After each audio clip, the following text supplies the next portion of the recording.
ladies and gentlemen, thanks for tuning into another episode of the Dumpster Diaries Podcast. As always, I am your host, Justin Allen. I'm here with my buddy, Moses Wartooth, and we have a very special episode for you today. We have comedian Matt Ferrell, all the way from Abilene, dude. Holy shit, I have been trying to get you on the show for a while, man. Thank you so much for doing this. Yeah, well, I just drove from Abilene. That's not where I'm from. Oh, you just drove? I did a show in Abilene last night. Oh, my God. Dude, all right, like, talk about correcting me, man. Yeah. I thought you were... No. I'm from Oklahoma. Oh, shit. Yeah. Okay, all right, Mr. International. You don't even want to fucking talk to me now, do you? Fucking Okie. Yeah, we were led to believe something else. Get out of here. Yeah, no. I got to ask you straight up, your opinion. Oklahoma Thunder, yes or no? Yeah, for sure. All right, man. This show's over. Thanks, guys, for tuning in. See you next week. And they got a chance to do it again this year. I mean, they're young and kept it all together. They're doing great. I don't follow basketball real close, but, you know. I'm an NBA guy. That's the only sport I really get into. NBA? Yeah.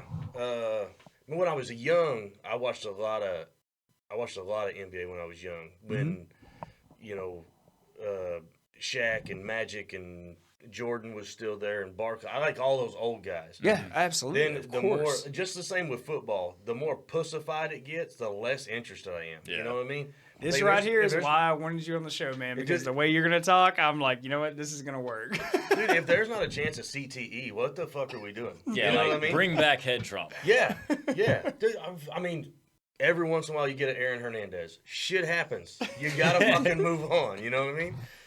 Just try not to kill anybody in the process. You'll be all right, well, he killed him off the field. It's not like he murdered anybody in public. It's cool, man. Players fuck up. Yeah. You know, you gotta forgive the guy. But man, so you're a full-time comedian. Yes, sir. Yeah, this just kind of break it open, like see who you are as a person, man. Yeah. And how did you get into comedy? When did that start for you? All right, so here's like most comedians are gonna go, "Oh, I've always wanted to do it." I had no inclination of doing it. I've always been a huge fan of comedy. I loved comedy. Yeah. I worked regular jobs. I always knew I always tried to be the funny guy around, you know, at workplaces or whatever. And I worked with this girl. Her name was Jennifer Neighborn. I try to give her credit all the time because she's the one that she just at work one day was like, "Hey, you should do stand up." And I was like, "Yeah, you know, whatever." And then 2 or 3 days later, I did something else that made her laugh, and she's like, "You should do stand up." You know, somebody tells you something over and over enough, eventually you're like, "Oh, fuck, maybe they're right." Maybe I should try. But I'm from Lawton, Oklahoma is where I'm from. Lawton, I've actually been there, man. Yeah, you have military, y'all probably have. Yeah. I did training in Wichita Falls. I was in Lawton on Tuesday. Yeah. Were you? Yeah.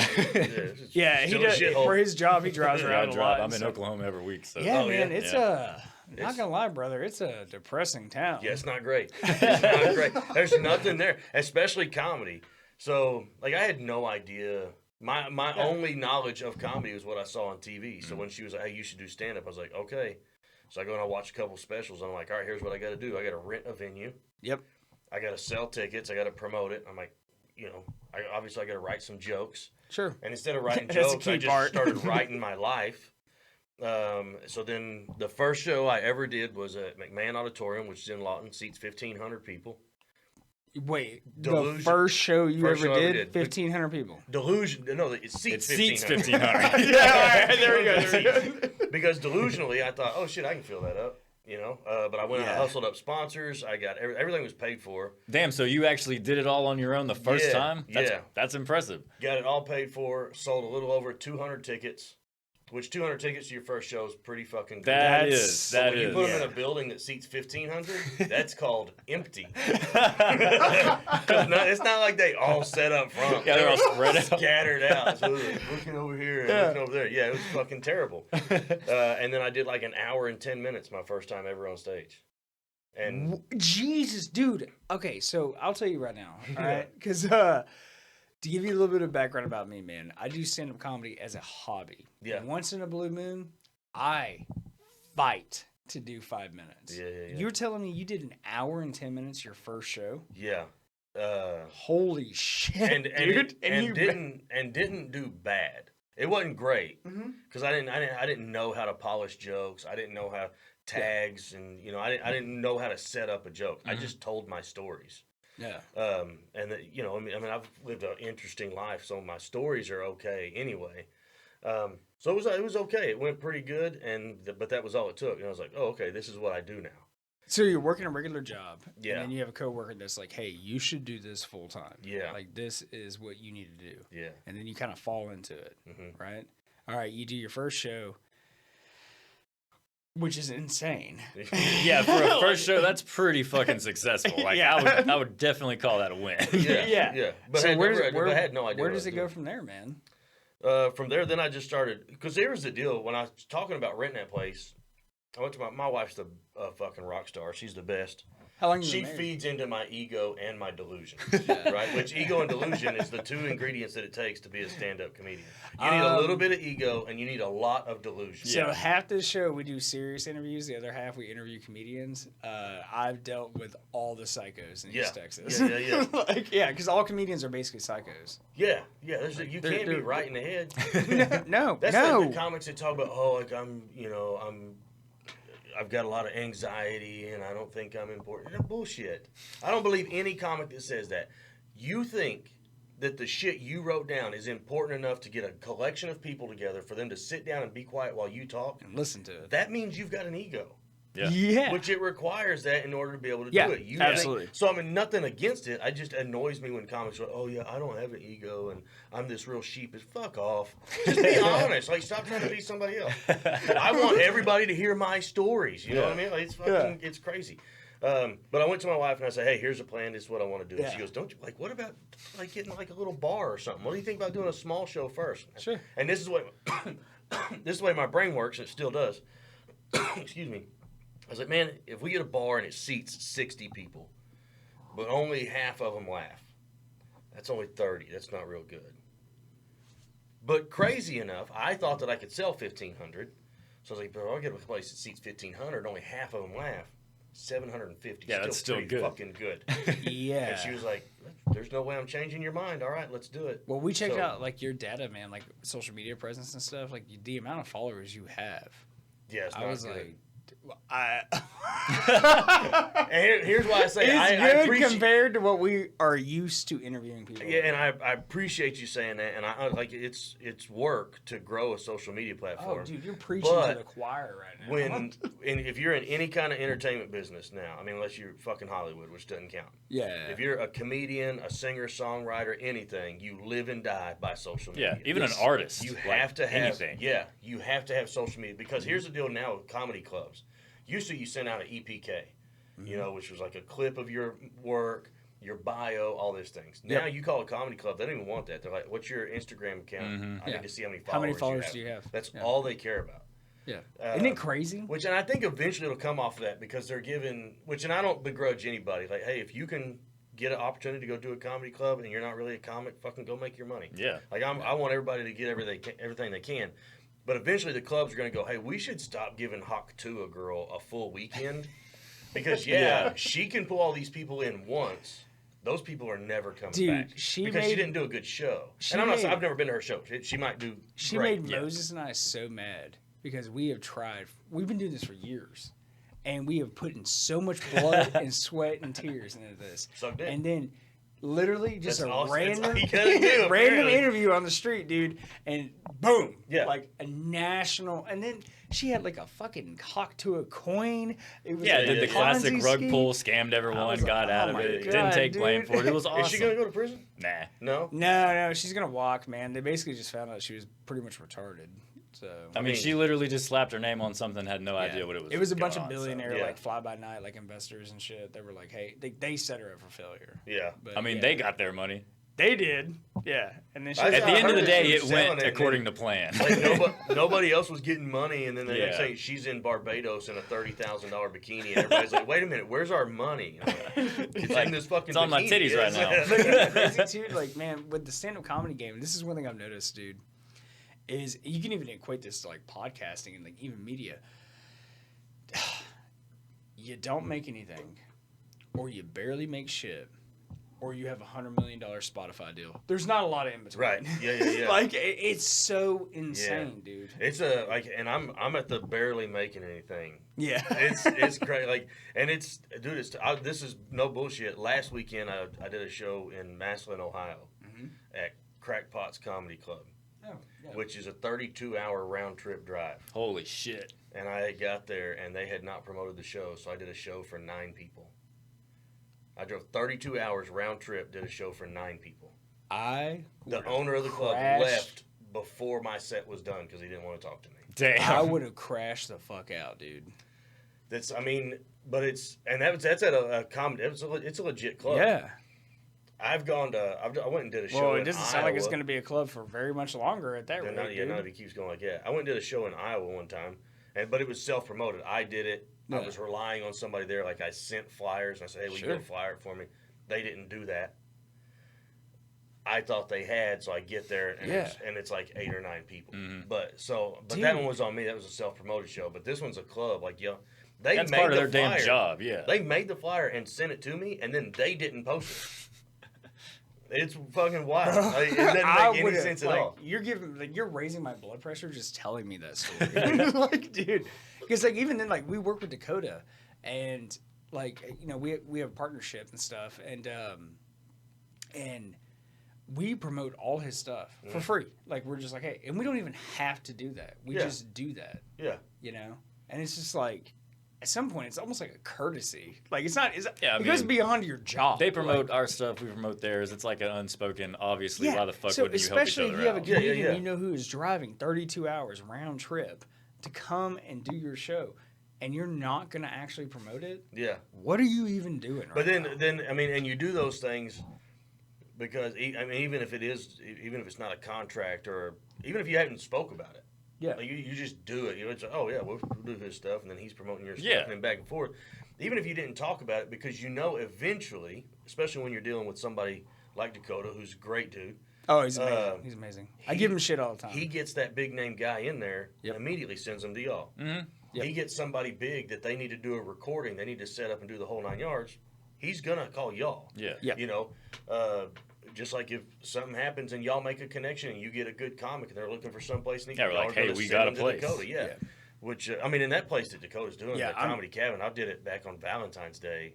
And amazing. I was like... Oh, it's even better. It's way more than I expected. Because, ladies and gentlemen, we actually have a show tonight. Now, this isn't going to air for like another week. Yeah. But we have a show tonight.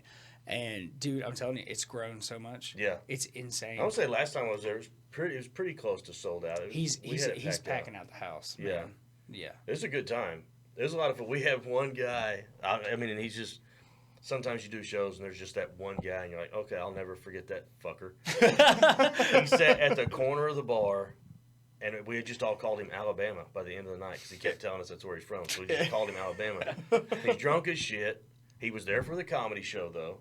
He was just trying to talk to comics while they were on stage. He watches all the crowd work clips that people post, so now he thinks that's what he's supposed to do. So he's kind of heckling without heckling? Yeah, and it's just like eventually Dakota got fed up with it. He's like, hey, man, I got a question. Or just ask a favor. Is there any way you can shut the fuck up? I just started screaming at him. I was like, oh, shit. And, of course, he does that right before he's like, oh, now you're headliner, Matt Ferrell. I got to walk up here. This guy's pissed off. Which he wasn't. He was too drunk to be mad. I love Dakota so much, man. He puts in so much hard work, so much effort. Like, it is insane. And we see it, like, ground level, like, right there, like, eyes on it, man. And we have him and we have Brandon on the show a lot. Yeah. Because they're local, so it's easier. And we're always promoting their stuff, man. But I'll tell you this about Dakota and Brandon. We started doing the it's a new show within our show, but a segment called, like, The New Establishment. Mm-hmm. So the easiest way to describe it, I hate to use it, but the easiest way to describe it is protect our parks. Yeah. We're kind of doing that. So it's the 4 of us in here. And Dakota made me throw up episode 1 on this show, on camera. Yeah. Because I have such a weak stomach. I'm like Steve-O from Jackass, dude. Yeah. And he almost had you throwing up the episode I watched. I don't know what he was talking about, something crazy. Oh, the guy that does the piss that's the one I threw podcast. up on. Oh, is it? Yeah. No, it was a different one. You watched the one with just Dakota. Yeah, just Dakota. Oh, yeah. If you watch The New Establishment with Dakota and Brandon, I actually throw up because he keeps talking about it and then he shows videos and then I can't handle that shit. Like, I'm done, man. I'm done. Too much. I'm walking out of here. I don't want nothing to do with that shit either. I mean, it won't make me throw up, but somebody throwing up will make me throw up. I don't like that. The sound, especially if the smell gets you. Oh, shit. Well, we all, like... may or may not have allegedly taken a bunch of edibles and drank some beers and stuff. And You know, shit happens. that was already like a Shit happens. yeah, that was a wild episode because we came in and we were like, hey, man, we're going to do this kind of what we're working on or whatever. And, man, it was totally bonkers. And before we even got started, I mean, we hung out in my kitchen. Yeah. And I'll go ahead and say it. Like, cat's out the bag. But we got fucked up in my kitchen. Yeah. And they were like, all right, let's do this show. And, dude, we could barely function by the time we get there. Moses isn't talking. He's, like, on cloud nine. Yeah. Brandon is barely holding it together. Like, at one point he talks, he's like, I feel like my toes are falling off the earth. Like, he was like, he's wearing sunglasses. Dakota's, like, fucking space cloud, saying nasty shit. And I'm over here, and I'm the only one that's really drinking because I don't smoke anything. Yeah. And dude, and he just keeps going. I'm like, stop. And then, dude, I had to drag the trash can over, and I'm like, like on this show. Like, yeah, dude, it was great, man. It sounds like a good time. So, you know, I mean, Dakota's like our resident go-to, like, hey, like, what would the charge be for this if I got caught with it in Texas? Yeah, You know, yeah. He's had some experience, right? Yeah, he's talked about it heavily So on we've this got show, one yeah. comic. He did some time in prison. We got one comic buddy. His name's Israel Goldman. Yeah. Great guy. If y'all That name ever- sounds really He's familiar. only got half an arm on one side. It looks like it's got a thumb on the end of it, and then he's got two prosthetic legs. He doesn't have either one of his legs. Damn. And it's a birth defect. It's like we like to fuck around and say that he was a veteran, but he was. Yeah. Well, I mean, we were trying to get him a free meal out of the deal or something, but like, he was not. He's a birth defect. But like, he smokes a ton of weed. And of course, we live in Oklahoma. It's legal or whatever. But then when we come to Texas, like, he'll bring weed with him. And I don't give a shit if people got weed on them. Sure. They know the rule. Dude, if we get pulled over, you better claim That's that yours. shit. Yeah, 'cause that's I'm not going to mine. jail for you. Yeah. Not my shit. And I I don't smoke. Like, I've tried it 100 times to make sure I wasn't doing it wrong because I'm just not good at it. I'm just not good at it. I just recently got some edibles that I take at nighttime when I'm at home to try to help me sleep. Mm-hmm. It's not fucking working. It just makes me stay up and think the cops are coming. Anyway, so one time, I tell Israel all the time, like, hey, you know, I mean, he knows the rule. You get pulled over, that's your shit. Yeah. Don't fucking leave that on me.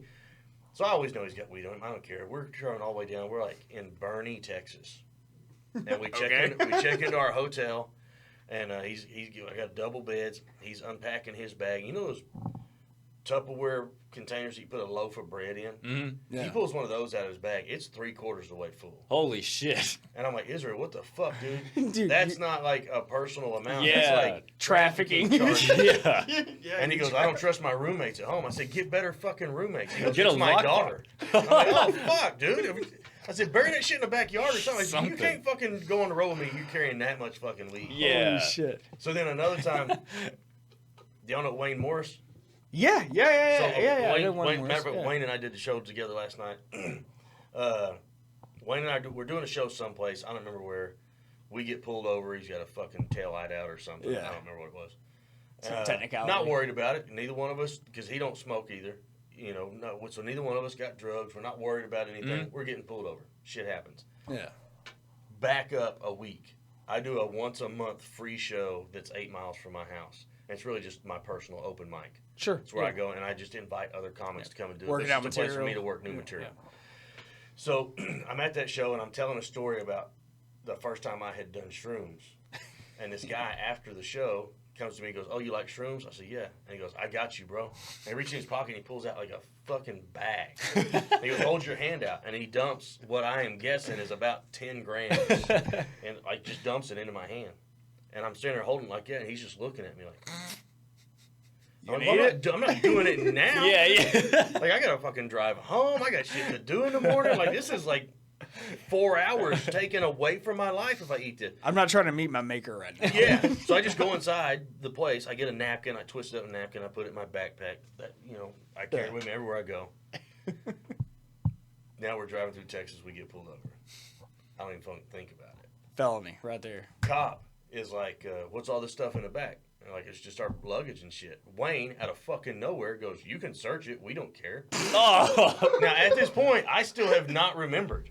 That's a And famous I'm- last So you word. think that's fine? You're like, Yeah, whatever. I think it's fine, but at the same time, I'm like, why the fuck would you offer that? Like, Yeah. I offer to let them search. And the cop's like, I can? He's like, yeah, we don't give a shit. I was like, all right. So we get out. He pats us down. It's a taillight. He pats us down, takes my pocket knife away from me, puts it in the front seat of the car, and makes me go stand over there. Pats Wayne down, makes him go stand over there. So I'm always standing, from here to the end of the table away from him. So I'm standing like this. Picks up my clothes bag and goes, what's this? It's just my clothes. So he opens it, rubs it, zips it, puts it over, picks up my backpack and goes, what's this? Backpack's got notebook.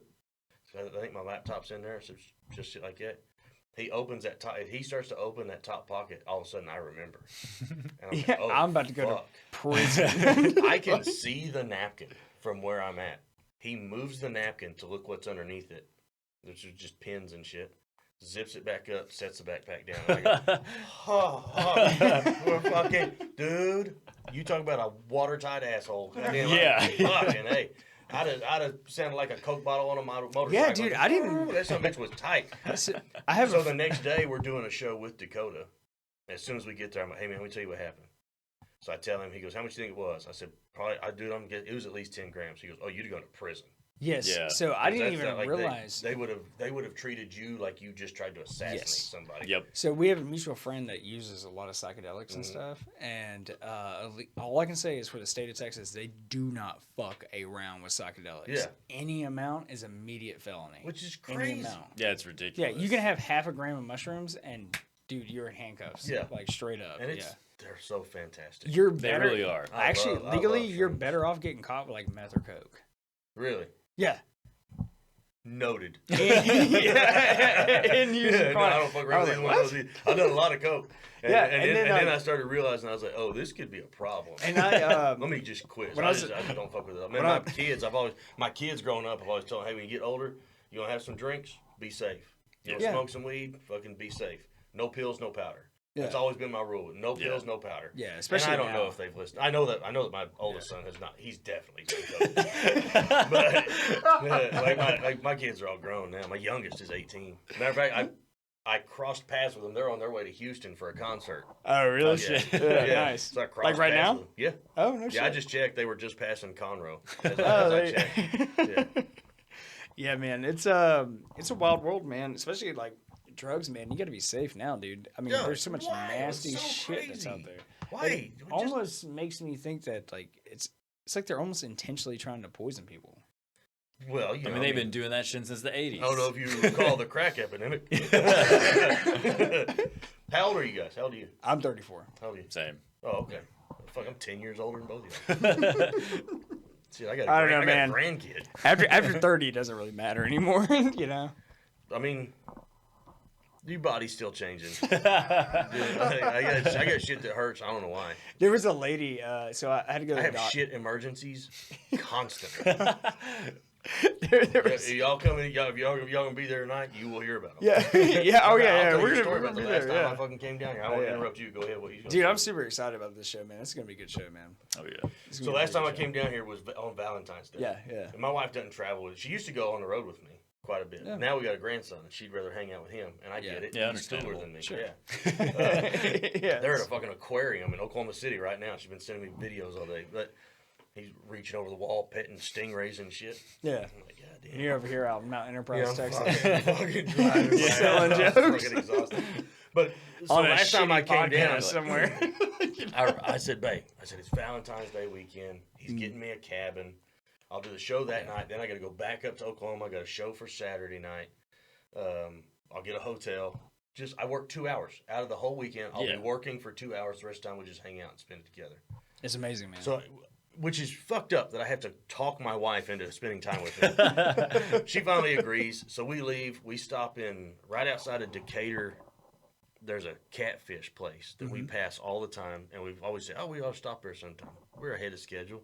Let's stop and have lunch. We stop and we have some catfish. It's not worth the fuck. Don't stop there. Old Harley's or old Charlie's, where it's good. It fucking sucks. We make it 8 miles down the road. And I'm like, oh, I got shit. We made it through Decatur. So we're on the other side of Decatur. Like, this is an emergency now. Yeah, and I haven't said anything to my wife yet. I'm processing. I get the GPS and I scroll. And I'm like, if I got to scroll my thumb more than twice, we ain't making it. Yeah. So then I start processing. I'm like, there's all these, every time there's a billboard on the side of the road, there's a little turn in for the guys that work on the billboards. I just look at my wife. I'm like, right, here's the plan, babe. She goes, what? I said, next one of these billboard things, I'm going to pull in. I'm going to park the car where I can't be seen from the road. I need you to get from the passenger seat into the driver's seat. I'm going to open both those doors so I can shit between them. I need you to reach in my bag in the back. I've always got baby wipes on me. Throw the baby wipes over in the passenger seat, so I got them. She goes, are you fucking kidding? I said, this is not a fucking drill. Dude, you're like my spirit animal. I whip in, goes off without a hitch. She climbs over, throws me the wipes. I shit. Just as I'm standing up, pull my pants up, I see a highway patrolman go by, and he's looking. And I'm like, God, don't stop, because I don't have to explain to him. That shit was here when I got here. I don't know what that is. So he keeps going. I'm sorry, man. I had a flat tire, man. I was trying to figure some shit out. Like, don't worry about it. I put the wipes away. My wife gets back in the passenger seat. I get in. I just look at her. I'm like, well, babe, happy Valentine's Day. You know what I mean? Because it's Valentine's Day. I finally talk her into going on the road with me, and she's got to help me with a shit emergency on the side of the road. And she hasn't gone back on the road with me since. But it's mentally fucked me up. Because that's the first. I mean, I've had a lot of like, dude, I got to stop the next stop. I got to stop the next stop. Yeah. But that was the first. That was the first time that it was like, dude, you're about to shit your pants right the fuck now. Yeah, like there is no waiting. Yeah, there's no way. But since then, it's been a mind fuck for me. I always feel like as soon as I get in the car, I'm like, where's the closest bathroom? Just kidding. When I'm driving through construction it's like sites, PTSD, I'm looking for fucking porta potties. Like nonstop. It's a fucking problem. It's a 3-hour drive from where 3.5 from where I because I just drove to Weatherford, stayed the night, and then drove the rest of it. It's about 3.5 hours. I bet I stopped 5 times in 3 hours. Yeah. I just stop. And sometimes I'll go in and I ain't got shit. But I stop just in fucking case. Just in case. Just in case. Let's see if I can squeeze something out. Dude, every time I stop, I just put 20 in the tank. Dude, I never have to fill my car up. I just always put 20 in. Put 20 in. This is going to be kind of an embarrassing story for me, but since I just talked about shitting on the side of the highway. I think you're going to be all right. Next to my wife. You're going to be fine. I have a very similar story, man. So I'm in the military. I think at the time I'm like 27, and I'm stationed just outside of Trier, Germany, right? Which is the oldest city in Germany. It was built by the Romans. The whole amazing place. You've been there before, right? Yeah. So it's an amazing place. And man, I went out the night before, and I drank like a fish, right?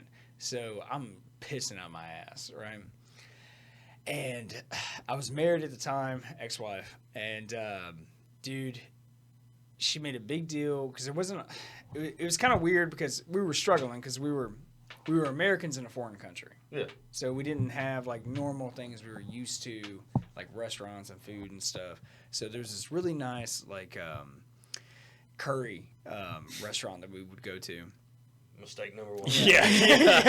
And so just before you said curry. I already know this story. I didn't even fucking make it. I didn't even make it to the fucking restaurant. And dude, I am like handshaking, sweating. I'm pale white, hungover. Like it's like I should not be even driving. I should be at home in the bed, right? And she's just like bitching and going at it like, we're gonna be late. We gotta do this out. And I'm like, I gotta go right now. And she's like, what the fuck? Like she's bitching the entire time. And I'm like, no, I'm going now. And dude, I pull over on the side of the highway, and it's like this huge. It's like on this hill, man.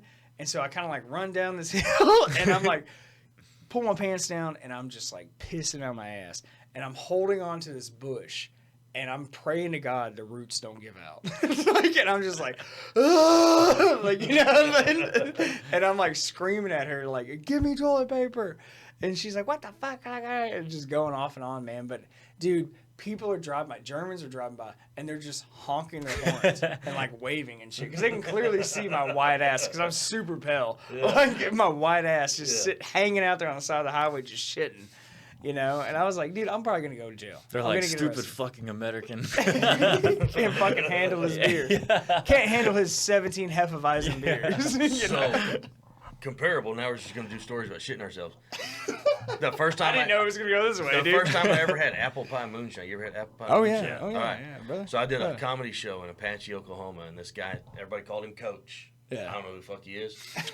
I'm on stage, and and somebody says something about moonshine, and I was like, yeah, I'd like to try that. He goes, you never had apple pie moonshine? I make it myself. I'll be right back. Gets up in the middle of my show, walks out. Comes back with 2 quarts. Gives me one on stage. Sets the other one on my stool. Says, you can take both of them. You can have them. It's a gift. I was like, cool. So I drink one on stage. A whole one? A whole quart. Oh, shit. Oh, my God. I polished this shit off. Now I'm fucking it. And I drank a lot. So then I always had a buddy that I would take with me everywhere. Yeah. Because he would keep me out of trouble. And my wife trusted him. Yeah, that's my Moses. Yeah. So he's driving us home, and it's probably a 30-minute drive back to Lawton from where we're at. And I'm asleep.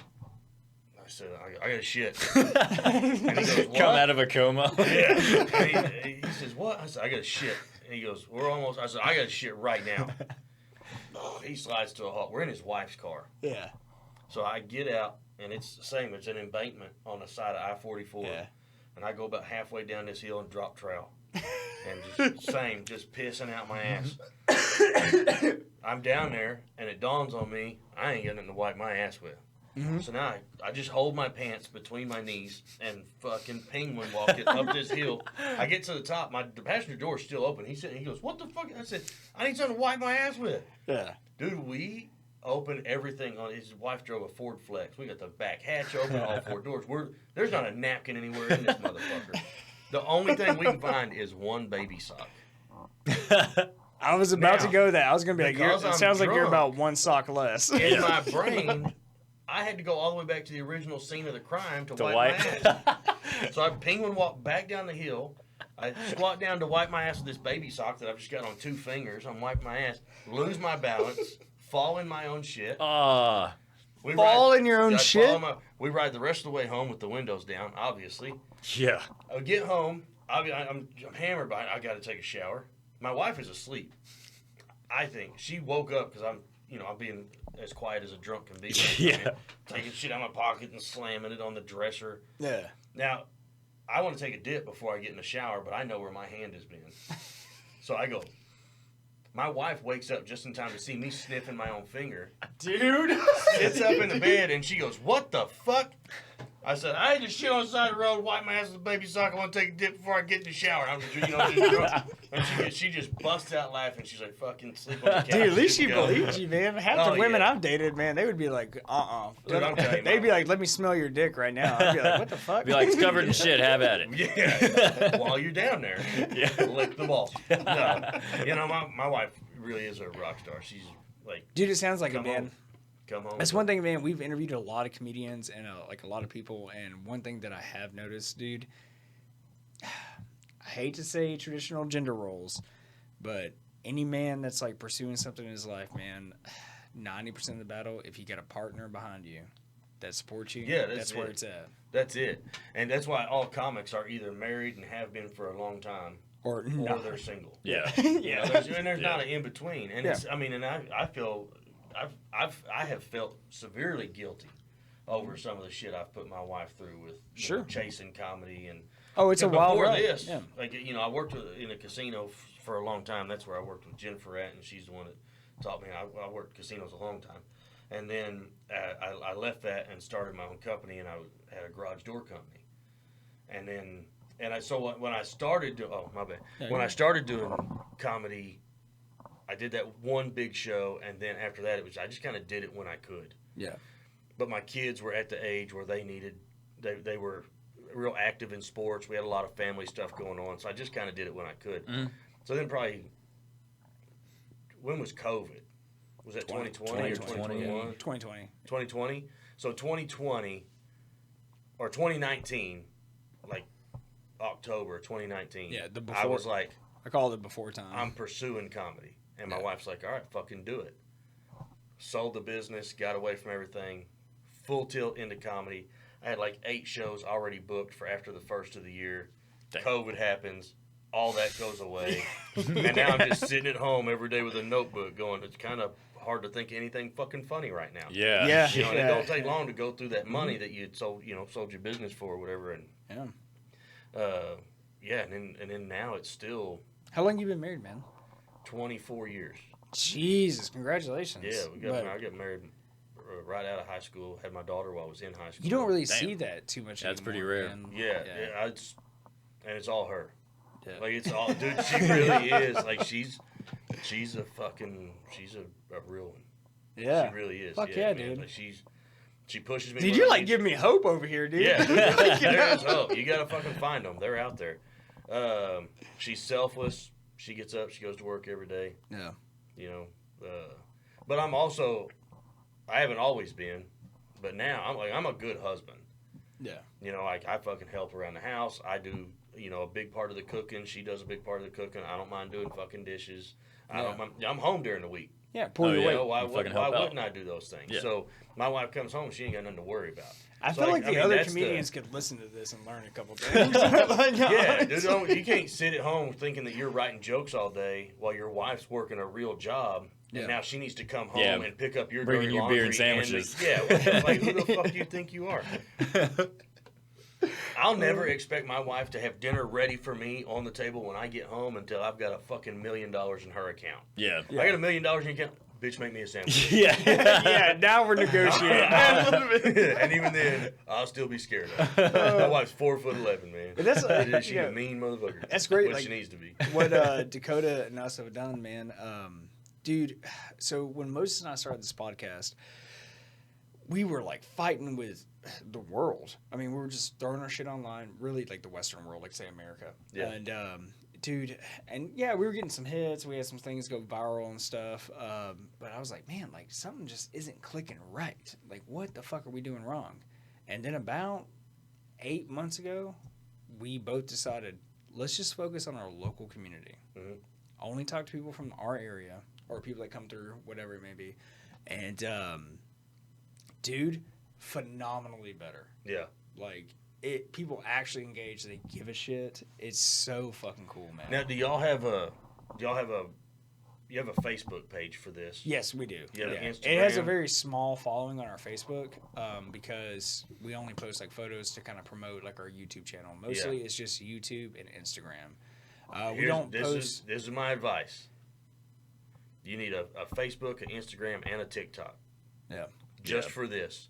And then you need to post reels. Like, so just cut clips and post reels on all of those platforms for this every day.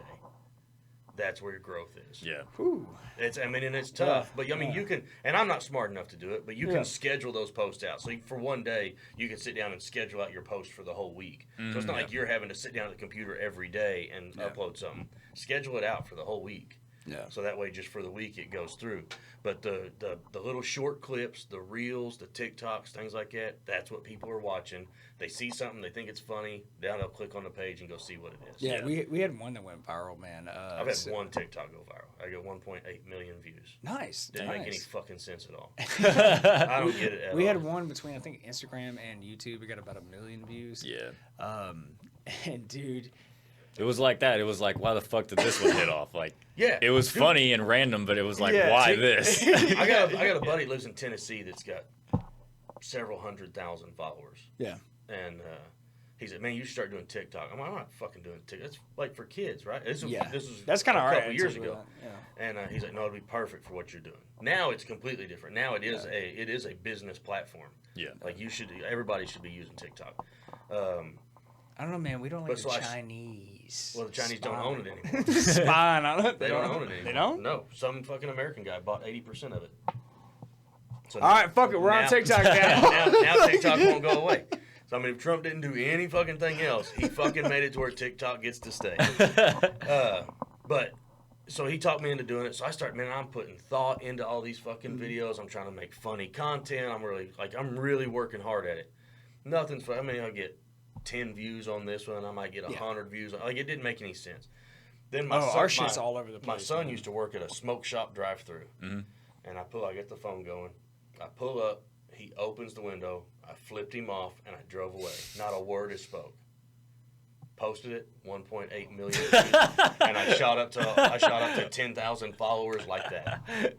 I shot up to 9,980 followers. Isn't it crazy how that works? 10,000 followers is where everything changes. So here's the thing. I Is got like, to 9,980 and it fucking froze, and I could not get it over that 10,000. until probably 4 or 5 months ago. So we for the longest time we were making a short a day. Okay, and we were just posting on YouTube, sometimes Instagram a little bit. Instagram we're about 50%, but YouTube we're 100%. We're all in on YouTube. Yeah. And because we're gambling, man. But dude, sometimes we'll make a short, 17 views. Next one, 15,000. Yeah. I can't figure this shit out. Like, dude, it's almost like it's a lottery, dude. Guys that analyze that shit and they're like, all right, you got to post it this time of day. On Monday through Friday, and this time of day on Saturday, and this time of day, and I'm like, fucking, somebody else got to do this shit. Which, like Wayne Morris, like he's on all my accounts. Yeah, like he's logged in, like he can post as me on everything. He's an admin on my page. Damn, I didn't realize you and Wayne were that close. Yes. So he was the one that was running my social media for the longest time. So then I would get people calling me personally and like, dude, that shit was so funny, and I'm like. You're like, oh, thanks. Oh yeah, you're damn right. Yeah. Then of course, when I look at it, it tells me that posted by Wayne Morris, or whatever. Yeah. So I can see that. But other people are like, oh, that deal you posted. I'm like, I don't know what the fuck you're talking about. I didn't post shit. I haven't posted anything on that page in 2 months. I don't know what you're talking about. That's how our relationship works. So he handles all of our social media and like does like a lot of the editing and stuff. Yeah. And I get the people here, I schedule, I do all that stuff and everything. And dude. When I talk to people, they'll be like, yeah, how does this work with analytics? So they start asking like technical questions. I'm like, I have no fucking Let me give you Moses' number real quick. Call and ask him. I don't know. And then it's kind of funny because I personally do not use social media a whole lot. Yeah. I only have a Facebook. And you sound like an old man. Dude, oh yeah, I'm pretty old school with this stuff, man. And you don't even have Instagram? No. That's where the titties are at, man. What the fuck are you doing? You're right. Yeah. You're right. Is it real? I don't know. People been telling me, man. If you open my phone and you click the search deal, because that's where you see what their algorithm is. Mm-hmm. If you're going to look something up, like whatever pops up on that page is what they're looking at most. You pull mine up right now, there might be a couple comedians on there. It's all titties. All titties. I like titties. You got me sold, brother. I'm gonna start Instagram account tomorrow. But yeah, man, I couldn't tell you how that shit fucking works. But like our one like video that really went viral, man, was it was an off the cuff joke. It wasn't even written. So most of our shorts that we've done, if you go through and watch, I think we have like 400 plus shorts and they're all different. Mm-hmm. They're not clipped from the show at all. They're all individual jokes. So 10 seconds to 30-second jokes, essentially. And, man, we had some success, but we made one off the cuff, dude. It was when the fires in Maui were happening in Hawaii. Okay. That's a funny topic. Go ahead. And well, we so we accused Oprah of starting the fires to eradicate the homeless people. And we were like a cancel Oprah like platform. Like we were like, hey, like we got to stop this bitch. And so we made the joke 2 days later, and we tagged her in it too. 2 days later, that's when she did the commercial with The Rock and was like begging for money, and everyone got pissed. They were like, why are these like multimillionaires, billionaires begging us for money when we're already hurting? Money? And then, dude, it caught fucking wind, and it was like fire, dude. I was like, holy shit. Like a wildfire. Dude, I was calling him like, I was calling him like every couple of hours. I was like, take the video down. Take it down. I was like, it's too much. And then the comment section blew up. It's like 7,000 comments. Don't read those. What are you doing? We got everything. Conspiracy. It was conspiracy. It wasn't against us. It was all against Oprah. Yeah, it was. Well, there was some against us. It was conspiracy theorists. It was Black Lives Matter. That shit was going on. It was feminists going in there. It was people just calling us neo-Nazis because it's two white guys on the podcast. Yeah. Like, I was like, oh my God, dude. They're observant. I could not fucking read. It was so much hate, man. It was so much hate. But it kept getting so much interaction. I was like, what the fuck? But I kept calling him and begging him. I was like, please take this down. And he was like, no, we have a rule. Once it's posted, it stays up. Yeah. And I was just like, okay. Right, only time you should break that rule. Mm-hmm. Go back and all your videos, look at all the ones that didn't pop, didn't do good, delete it, repost it. On YouTube? Yeah. Delete it and repost it. I don't know. I've heard conflicting. I don't know, man. Might be something we could try. Fuck it. I mean, it's not going to do anything sitting there. That is true. That's true. Delete it and repost it. Maybe you posted it at the wrong time of day. Yeah. So, I mean, the content's going to be the same. This is the moment our shit starts to blow up. Now, if it's like a time sensitive one, like don't delete the Maui one and repost it. It doesn't make any fucking sense now, But if it's just like one of the silly ones or whatever. Well, we did a thing. If you start talking shit about Oprah and Maui right now, people are like, "What the fuck these guys got against Oprah?" Yeah. Well, for the longest time, we did a thing where we would look up historical facts, and then we would just change details. Nice. Just to piss people off. Yeah. Like we would change names or dates or whatever it may be. Give George credit Washington to other was people. half Puerto Rican. Yeah, we would. Yeah, Dakota's brain would explode as soon as he sees me say that. He's gonna go, "No, he's not. He's a 6'5" redhead. He's a fucking hero." I mean, he did have some slaves, but other than that, I'm willing to he look was past great. that. Yeah, dude. Dude, I'm bad with documentaries too, and I catch myself like I'll watch a documentary during the day, and my wife gets home, Yeah. and I'm like, "Babe, you're not gonna believe this shit." So here's what Henry Ford did, and I go through this whole thing about Fordlandia and him starting his own fucking city in South America, and when I see her eyes start to glaze over, I'm like, "All right, my bad, never mind." We're actually working on a documentary right now. About what? Yeah. It's actually a very serious one, but we're interviewing. I can fuck that up. We're interviewing about 6 combat veterans from the East Texas area. Okay. And so you ever seen like soft white underbelly? No. Okay. It's like an interview On a catfish? thing. What? On a catfish? A soft white underbelly? No, it's a fucking. It's a social media account. Anyway, You said catfish. I was like catfishing online. Yeah, the reason why I bring it up is how we're going to interview, how he does it. But essentially, it's the individual being interviewed. It's a solid backdrop, and then the person asking the questions, the interviewer, is behind the camera. So it's only about the person, and we're going to have them tell their stories and stuff. But we're releasing it on November 11th, Veterans Day. So you've already done it? No, you've already done all the interviews? It's in the process. Oh, yeah? Of working. Yeah. Yeah. It's a dude, and it is, at first, I was like, this is a great idea. Now I'm like, this is so much fucking work. Yeah. I mean, it's going to be an hour and a half. Yeah, when you're fucking off, all you got to do is fuck off. Yeah. When you're trying to make something of substance, you got to put some heart and thought into it. Exactly. And we're gonna release it. But that's a project that's fucking worth it. Yeah, yeah. And we're going to release it on YouTube for free. And then all the proceeds from any monetization goes to charities for like veterans as well. And have you looked at? Just throwing ideas. Have you looked at when it comes to something like that? Maybe you don't do it this one because it's your first one. Yeah. And you do it, it does good. You feel like you did something good. You made some progress with it. Now you want to make another one that's a good thing. Look at Amazon. Yeah. You can post on Amazon, sell it for $2. Speaking of Amazon, Promote the shit out of it on all your other stuff. our merch is now on Amazon, ladies and gentlemen. Just search Dumpster Diaries Podcast. You can buy throw pillows, you can buy tumblers, all kinds of shit. Phone case, T-shirt, hoodies, Yeah, we just whatever got, the fuck. Yeah, we just got it on everything. Amazon. Yeah. Is it one of those deals where like they just order like another company's making it, or are y'all making it and packaging it and shipping it? It's a combination of both. Oh, okay. Yeah, yeah. But I'd like to get some of that information. Yeah, after. sure. It'd be cool, man, if you promote it, man. Be like, Yeah, hey, for sure, I Buy will. this shit, man. Support us. Yeah, for sure. For sure, I will. But I want some information on how you get started in it. Yeah, for sure. Talk to Moses. My T-shirt lady, she started just doing other projects. So my T-shirts got real fucking expensive all of a sudden. yeah. Shirts are a bitch, man.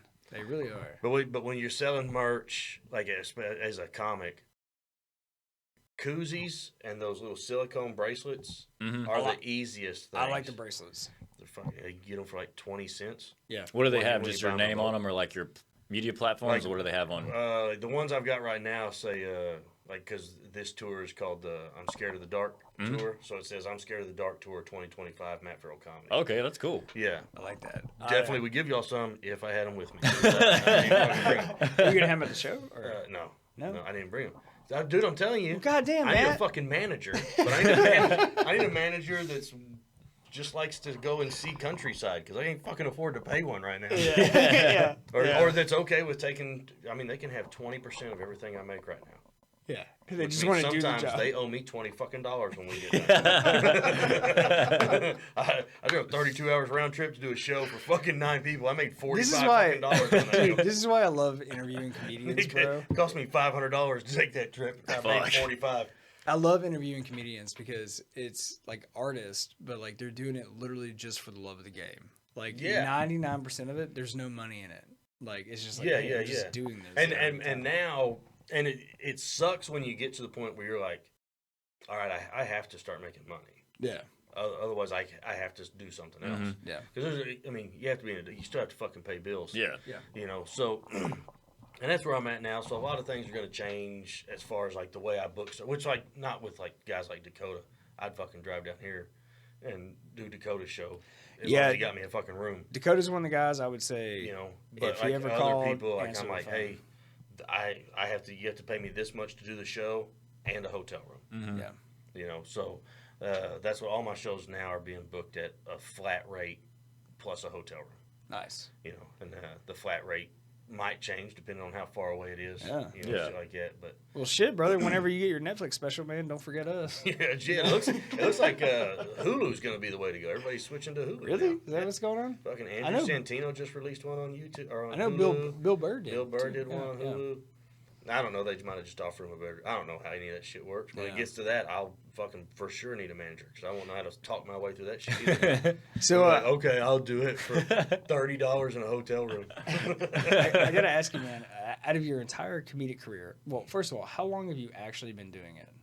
Full time? Yes, since 2019. Yeah, the end of 2019 is when Okay. I quit everything else. So This is about all 6 I do. years. What is the worst set you've ever done, and how did that go? Ooh, worst set. Because I got some stories for you. Just to give you a heads up, when I do stand-up comedy, I bomb about 3 out of 4 times. Dude, I'm really, really lucky that I don't bomb very much. Really? Oh, either Because- I kill or I eat shit. Well, Like, there's really no in here's the between. deal. Give me an idea of what do you think? Just off the top of your head, what do you think is your joke that has done the worst? It's a joke you love it. I did one where I talked about my dad is a racist, but he is an old school racist. Like, he's not a tiki torch guy, but he just has some out of pocket shit. Yeah. And that went about as well as you thought it would go. Actually, it's a really good premise. You just Yeah. got to figure out the right way to say it. All right, now what's your best joke? What joke does the best? So far here recently, what I've done is I've riled the crowd up because I talk a lot about politics, which a lot of new comedians stay away from. And I talked about our immigration policy, a lot of shit happening in the country, like how everything's a mess, and made it seem like I was more liberal. And then I was like, do we have any Kamala Harris supporters in the crowd? Nobody claps. Ever. And then I say, yeah, fuck her. And then I would say, what about Donald Trump? We got any Donald Trump supporters? And then half the crowd typically will be like, yeah. And I'm like, fuck him too. And then I'm just go on. Now that you're rightfully and thoroughly confused, we can continue with the show. Yeah. Okay. Here's why I don't bomb very often. Yeah. I don't do any of that. Everything I do is relatable to 99% of the people in the audience. Yeah. I'm not looking to shock nobody. I don't want gasps. I don't want people going, I'm not about that. I want every single person to leave the show going, holy shit, that was fun. Yeah. Whereas comic, like Wayne Morris is a perfect example. Wayne is just as happy if everybody in the audience goes, oh, Yeah. as he is if they laugh. Yeah. He's just as happy with it. I don't like that. I am doing comedy because I want to make people laugh. That's why I do comedy. Yeah. No, I get it. I don't yeah, do sure. I don't do politics, and this is why I say it. I can tell you a story about a politics. And this is why I tell people I don't do politics because I'm not smart enough. Yeah. I think you shouldn't do political comedy unless you fucking know your facts. I think you have to be very fucking educated. To me, Lewis Black is probably one of the best political comedians. He's not shitting on right or left. He's shitting on everybody. Down the middle. That's how I've always tried to He's treat shitting on everybody because, it's a right wing and left wing. It's the same fucking bird. Yeah. I think it's one of his deals. But he's smart. He knows the policies that he's talking shit about. I don't fucking know. I know. I was raised up. This is right. This is wrong. Not this is right. This is left. Yeah. And I try to base my life on that. The other reason I don't do politics is I had a guy. I don't remember, somewhere in Texas. I was getting close to wrapping up, and the guy was like, he said, "Do some politics or do some political jokes." I said, "I don't do political jokes." Mm-hmm. And the guy yells at me. He goes, "Pussy." Mm-hmm. And I said, "Well, here's the deal. Since you opened it up, I said, I don't do political jokes, and here's why. I can stand up here for an hour and a half and talk about how big of a whore your mother is and how every dude in here has had a turn, and you'll laugh your ass off. But as soon as I make fun of the guy you voted for, you want to go to the parking lot and fight. You want to go to the parking lot and fight for a guy that doesn't know your name and doesn't give a fuck how much money you got in your bank account. Yep. I don't give a shit about politics. I don't give a shit about a Democrat or a Republican. Yeah. You put one person in that fucking office that's lived on goddamn food stamps for a little bit, I'm going to listen to what that guy's got to say. Yeah. But until then, fuck off. Donald Trump don't give a fuck who you are. Yeah. He don't give a shit. You don't make enough money for him to give a shit who you are. Neither does Joe Biden. Joe Biden didn't give a fuck who you were. Joe Biden didn't know who fucking people around him were. He was so goddamn senile, he didn't know left from right. So the presidents that we've had in this country that have done the best for the country either weren't given a shot because they were too good of a person, which is Jimmy Carter. Yeah. Jimmy Carter was a good fucking president. Old peanut farmer. But they fucking cut his ass out after one fucking term because they're like, he's too nice of a guy. And then he spent the rest of his life building homes for the homeless. Yep. Until the day he died. Yep. The next best fucking president we had, and I don't give a shit, right? That doesn't make a sense. I don't give a fuck. It was Bill Clinton. Yeah. Bill Clinton fixed some fucking shit while he was in office. Now, it just so happens he also liked to fuck people that were underage. I mean, half of them do. So Yeah. So like you got the guys that are he's too good of a person. He's going to get eaten alive because that's what Washington D.C. does. Or you've got the guy that he's going to do some really good things. He knows how to get shit done, but he's not a good person. Yeah. But what the fuck are you supposed to do with that information? Political comedy is very difficult to do. And I think that's kind of the reason why I've kind of gravitated towards it, because if you can kill with it, if you can actually send it, it's some of the best shit you could ever see. Here's the problem. But I think that's why people stay away from it. It's so hard to do. I don't handle conflict very well. Oh yeah. I don't have the I will sit here and have a debate with somebody all day long, a regular conversation, and I'll argue either side. I don't give a shit. I'll fucking kick some shit up. Trump's side if you want me to. I'll take fucking whoever's on the other side. I'll take their side. I don't care. Just for the sake of the conversation and education. Yeah. Because I want to hear what both sides have to say. If it's a side I disagree with, I still want to hear how they got there.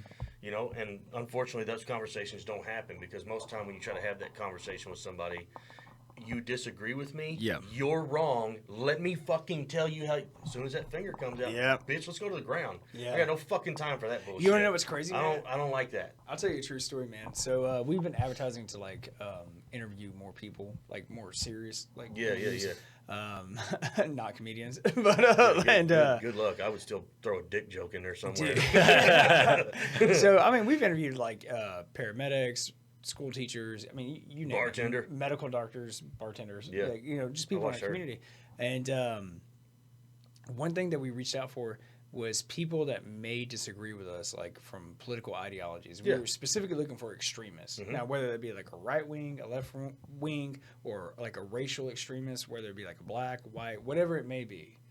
And dude, all those people that have all those opinions and all those voices, radio silence. Yeah. Because when it comes time to get on camera and get behind a microphone, they shut the and fuck defend up your position real quick. Yeah, everybody's tough behind a keyboard. Yeah. Yep. That's fucking Mike Tyson's best saying. He goes, a lot of y'all didn't get punched in the face growing up, and it shows. Yeah, that's fucking right. It's true. I mean, and that's the issue. I fucking...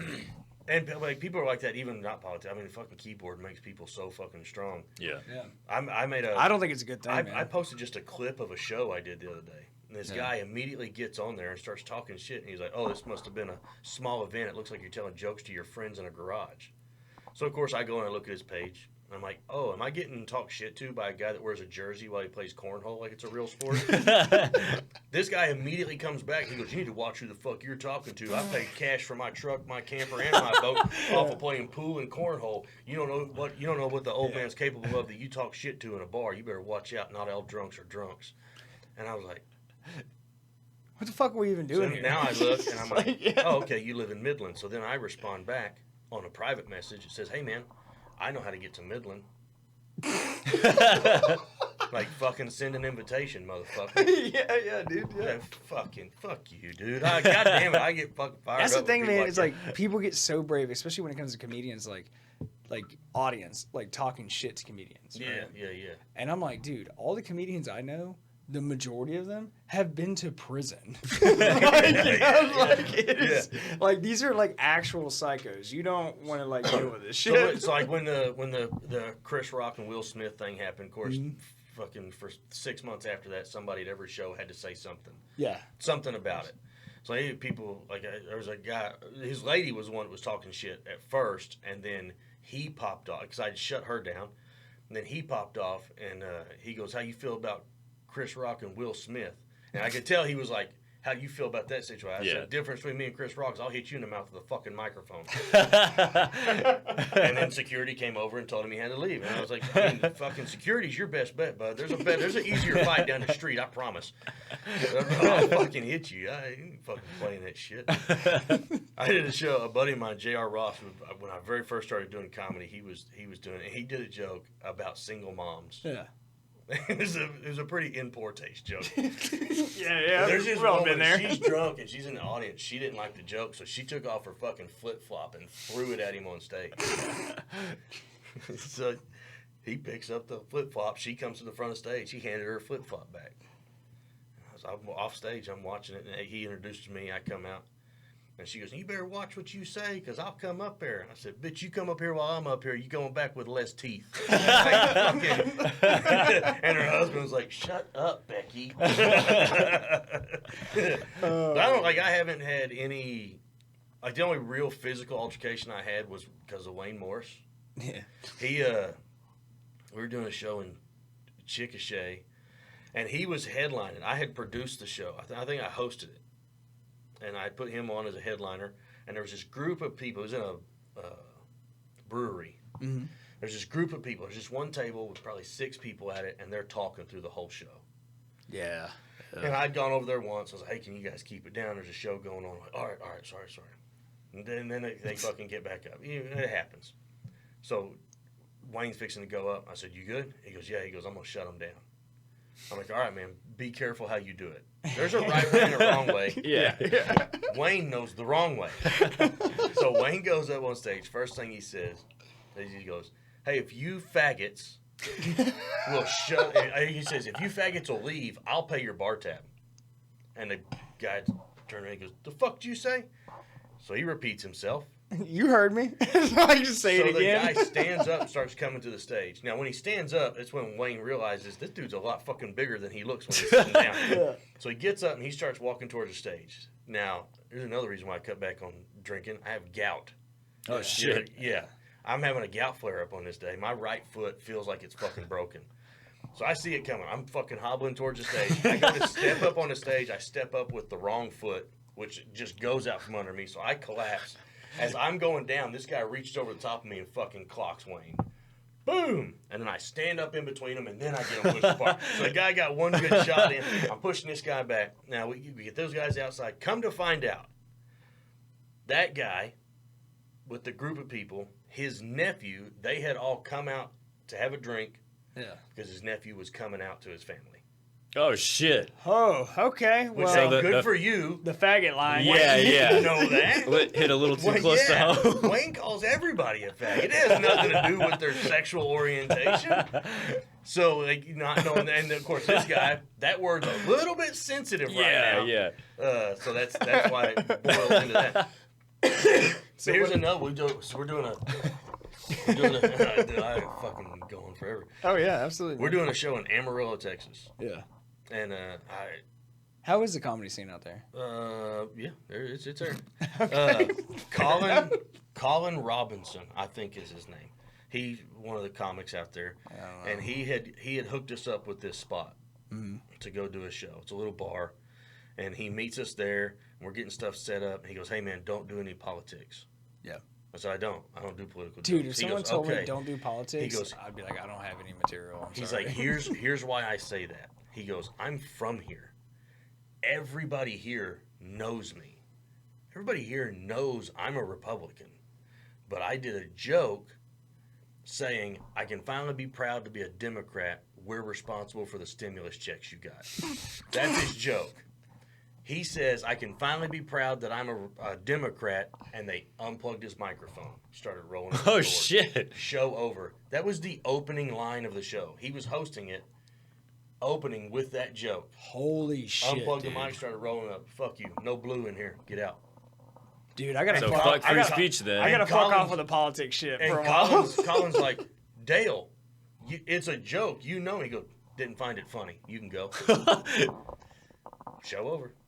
God. That's another reason I don't do dude. politics. I mean, people are just so overly sensitive about it. Yeah, it doesn't make man, any I sense. know. I know. It doesn't make any sense to me at all. Because I've been doing like off and on. I've been doing stand-up comedy for 10 years, like just off and on. I mean, I've gone like a period where I didn't get on stage for a year, right? And I've always done politics, man. But I will tell you this: pre-2020, like pre-COVID, basically, dude, people could take a joke about politics, Yeah. for the most part. And then something happened after COVID, man, and it is dead water. The dude. lines are Dude, drawn. I will tell you exactly what happened. And I have a degree in political science, like so. I literally like this is my what thing. happened. What we're living in right now, and I'm not saying right, wrong, or indifferent. Yeah. Not talking shit about the guy, but what happened was Donald Trump. Yeah. Trump he's made his following a fucking craze. Cult. Yeah. It's I voted very- for- I it's voted very- for the guy, It's so very I mean, cultish. yeah. I mean, people will defend him to the ends of the earth, I know. no matter what. And if you say something against him, they take it personally. Yeah. They've not been that way with any other president, and know, it dude. doesn't make sense. Yeah. But the left is that way with their own ideologies, not even so much a person, Right. just any belief. Yeah, you They disagree take that with my shit belief. even if they don't even fucking practice or believe in what they're Yeah. talking about, they'll Yeah. still get pissed about it. Yeah. Oh, fuck, let's fucking dive into Christianity. Fuck, let's get in that shit, brother. I'm from Oklahoma, where they are fucking forcing Bibles back into the classrooms. Texas also, man. And our Ten governor, Commandments. Our governor is like, they also have to be the Donald Trump Bible. Okay. All So right. not only, but This is fucking China. first off, like the separation of church and state, where the fuck's Yes. that ever been? Like, but Yeah. that still makes no sense. We so still Matt, swear on a Bible in a courthouse. Like, how does that even affect? Right. So, Matt, you don't know, but to give you a little bit of background, man, Moses is not a religious guy at all. I am. I go Yeah. to church whenever I can and stuff like that. But we are I go to church whenever I need it. That's most of us. You know, But, like, Easter. we have these debates, we have these conversations, and we like talk about it openly, like in Yeah, a very yeah, like yeah. open-minded set. And like, dude, but like the shit you're describing, like, yeah, dude, it's insane. Well, dude. here's the deal, because I feel like I'm probably right in the middle of this table. Yeah. I was brought up religious. Yeah. I was brought up, Jesus is the Son of God. God gave his only Son to forgive us of our sins. These are the things that happen. Yeah. And I'm assuming you don't believe those things. I'm in the fucking middle now. I'm in the middle. I believe there's a creator. Yeah. I don't think it has anything to do with the Bible. Mhm. Yeah. I think that's a really good storybook. Yeah. And I think there's some great things in there to live by. Absolutely. The Ten Commandments Absolutely. are good. Yeah. Yes. The Golden Rule is good. Yeah. You shouldn't cheat on your wife. Yeah. I mean, unless you have permission. But Shouldn't. I mean, there's- I'll so there's- pass that. yeah. Well, But now you it seems also, to be a normal you thing. also shouldn't stone her if she cuts her hair without your permission. Yeah. Get the fuck out of here. And also, No, I'm Matt, all for that's it. how it should be. Okay. Fuck that bitch. I didn't tell you could get a bob haircut, you Karen looking nut. No, so, and here's my deal. If you want to live by the Bible, Yeah. good. That's good for you. That's your fucking freedom of religion. You're allowed to do that. Yeah. But if you're going to do it, fucking do it. Yeah. Don't pussyfoot around, and don't tell me Bingo. the fucking cake lady. Remember when they first made the gay Oh, yeah, marriage? yeah. And she's like, I will not make this cake for these Mm-hmm. lesbians. It goes against the Bible. Bitch, you've been married 3 times. Says something about that in the Bible, too. Are you just That's- picking and choosing Yeah. which fucking verses you If you want to listen get on to? a religion, that's my issue with like anyone who claims to be religious, whatever religion it may be, is a double standard. It's like you cannot pick and choose. Yeah. What is right? Yeah, and if you're wrong. gonna go by the book, go by the whole Go by the book. book. Currently, Yes. they're going by those same rules with the fucking Constitution also. We're picking and choosing Yeah, no which of those shit. we fucking- Yeah. Freedom of speech, as long as you don't talk shit about me. Yeah. Second Amendment, very, very important. As long as you're not fucking shooting my friend. Like, what the fuck are you talking about? Yeah. Dude, I mean, and I just can't. It's almost Look, like and here's the deal. too much to handle sometimes. Fucking hot topic, Charlie Kirk. Yeah. Yeah. Sure. Absolutely. Wasn't my cup of tea. Okay. Well, I'll tell Wasn't you my what. cup of tea, and here's why. He's the exact same as what we were just saying. Mm-hmm. He's picking and choosing which parts of the Bible he's really, really fucking pushing. Okay? Not saying that some of the stuff he was pushing is bad, because like I said, there's a lot of good things in the Bible. Sure. But you can't pick and choose. Either be it or don't be it. You can't fucking play the middle game. Then you also can't go on fucking in front of your millions of followers and go, hey, you know what? Sometimes people have to get shot in order to protect our Second Amendment rights. And I also don't believe in empathy. I think that it's a woke, made-up term. And then you catch and then you get fucking shot, and everybody's mad because I'm not crying. Yeah. If you're crying, you're going against what he said. Yeah. He told you not to fucking do that. Yeah.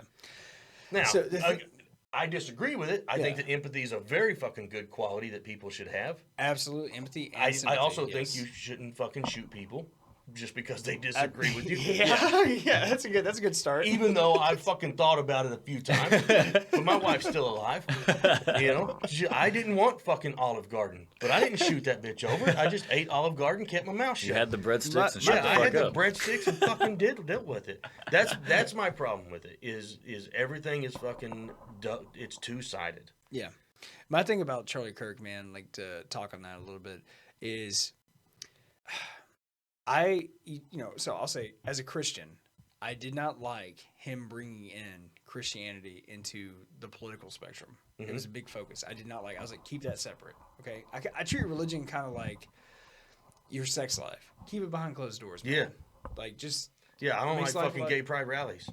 Yeah, I have fucking gay friends that are like some of my closest friends. Yeah. I don't think you should have a parade in the street. I don't give a fuck who you're sleeping with. yeah, dude. We don't have fucking parades celebrating every time me and my wife fuck. Like, well, I don't give a shit. So, and some of his political stuff I didn't agree with entirely. But, however, I will say this, man. His assassination, it kind of shook me. I was like, oh, holy fuck. I mean, I called Moses and I was like, are we just going to start killing fucking podcasters now? Is that what the fuck is going to start happening? Like, Jesus Christ. Because I've said way worse shit than that guy has ever said.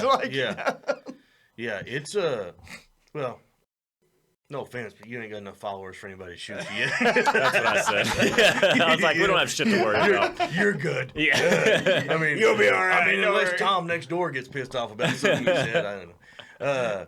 Yeah, I don't know. I think I'm very aware, man. It is a very weird time that we live in. It's wild. It's crazy. I mean, the government is now influencing what comedians can and can't say on TV. I know, dude. And especially when Jimmy you get Kimmel's into, getting fucking canceled, and I don't give a shit what people say. You didn't have to. It's the exact same with Charlie Kirk. I mean, obviously Jimmy Kimmel didn't get shot, but if you didn't like Charlie Kirk, don't fucking listen to him. Yeah. If you didn't like Jimmy Kimmel, don't fucking listen to him. Yeah. That's also your right. Okay, but if Biden was to get assassinated, how many, like, every right-wing person would be like, oh, fuck yeah, he's dead. It'd be the same exact fucking scenario. It doesn't matter. People celebrate when other people they don't like get hurt or injured. That's just who fucking people are. Yeah, that's why you watch NASCAR. Yeah, no shit, you want that crash. Yeah, I don't give a shit. I didn't watch for the race. Yeah. Who flipped their car the most? Yellow car, blown up. Yeah, it's fucking wild. I mean, and the other thing people don't get is like, he was shot, but he was shot by, the story right now is he was shot by a private citizen. People were like, what about freedom of speech? Freedom of speech protects you from the government. Yes. The First Amendment protects you from the government. So here's that's funny that you should mention Not from Don down the street who doesn't like if Don doesn't like what you said and he punched you in the mouth, that's between you and Don. Yeah. That's got nothing to do with freedom of speech. So two things. Before the episode before you, we had Brandon on, and he broke down how allegedly Israel is behind all this. Yeah. Okay. I watched it. He was fucking naming off fucking dude. Fucking he barrel goes, sizes and shit. He goes dates and times. He's like Alex Jones, man. He's a cross between Joey Diaz and Alex Jones. Like he's like a fucking Pokemon. In the best fucking way. Yeah. But then also, man, like we made a short. I don't know, probably about a year ago. And it got some pretty good reviews, but some people left some disturbing comments on it. And we talked about a real story, if I remember right. Essentially, it was a journalist who got assassinated in Las Vegas. Mm-hmm. They covered a story. A private citizen did not like it. They got clipped. And we just made a point where we were like, hey, like, you can say whatever you want. That's totally cool. But people can do shit about it, and don't be surprised if some shit fucking happens. You can't just walk around willy-nilly and be like, fuck you, fuck this, and all this shit, and then be surprised when you get punched in the mouth. Yeah. You know what I mean? Like, I mean, yeah, for real. Like, and so, I don't know. Which that's why I think on Facebook there should be a fucking invite button. You want to fucking talk shit and talk about whooping my ass because you don't like something? Fucking send an invite. I got gas in the car. I'm on my way, motherfucker. Now, like, in theory, I'm Get the hotel room. We're fucking good. Fucking cover my hotel room. I'm good. Gonna get gas money too. I travel for a flat rate plus a hotel room. Now, like, in theory, you should be able to say whatever you want. Like, I totally believe in that. Yeah, you can. But Yeah, on principle. we're dealing yes. with people real can, people. But people can react the way that they want. Yeah. Yes. And Now, right like now, now- people are fucking crazy. Yeah. And now might not be the time to be saying some crazy ass shit. Yeah. You know, Yeah, like, that's so all I- I'm saying. I mean, other people should, because we shouldn't let that shit die out. But I mean, if you're brave, not even brave, if you're gonna say it, go ahead and say it. But then just know that there could be consequences. Yeah. That's also a big Yeah. thing that, like, Moses and I stand behind is, like, if you're gonna say it, just say it. Yeah. Just stand behind it. You know, like, one of my favorite things, man, to do, and I mess with, like, a lot of the comedians, man, is I'll drop the N-bomb on the show. Oh, okay. And I understand why they freak out. Yeah. It's so funny to watch them squirm. Yeah. And I have this whole joke, man. For Christmas, I took a 23andMe. Came back 98.7% British. I published the results on the show, the whole 9 yards. But 1.1% African, Congolese. So I said, you know, it's the best card you could ever ask for. And so every now and then, with an A, not a hard R, I'll drop it. I like that.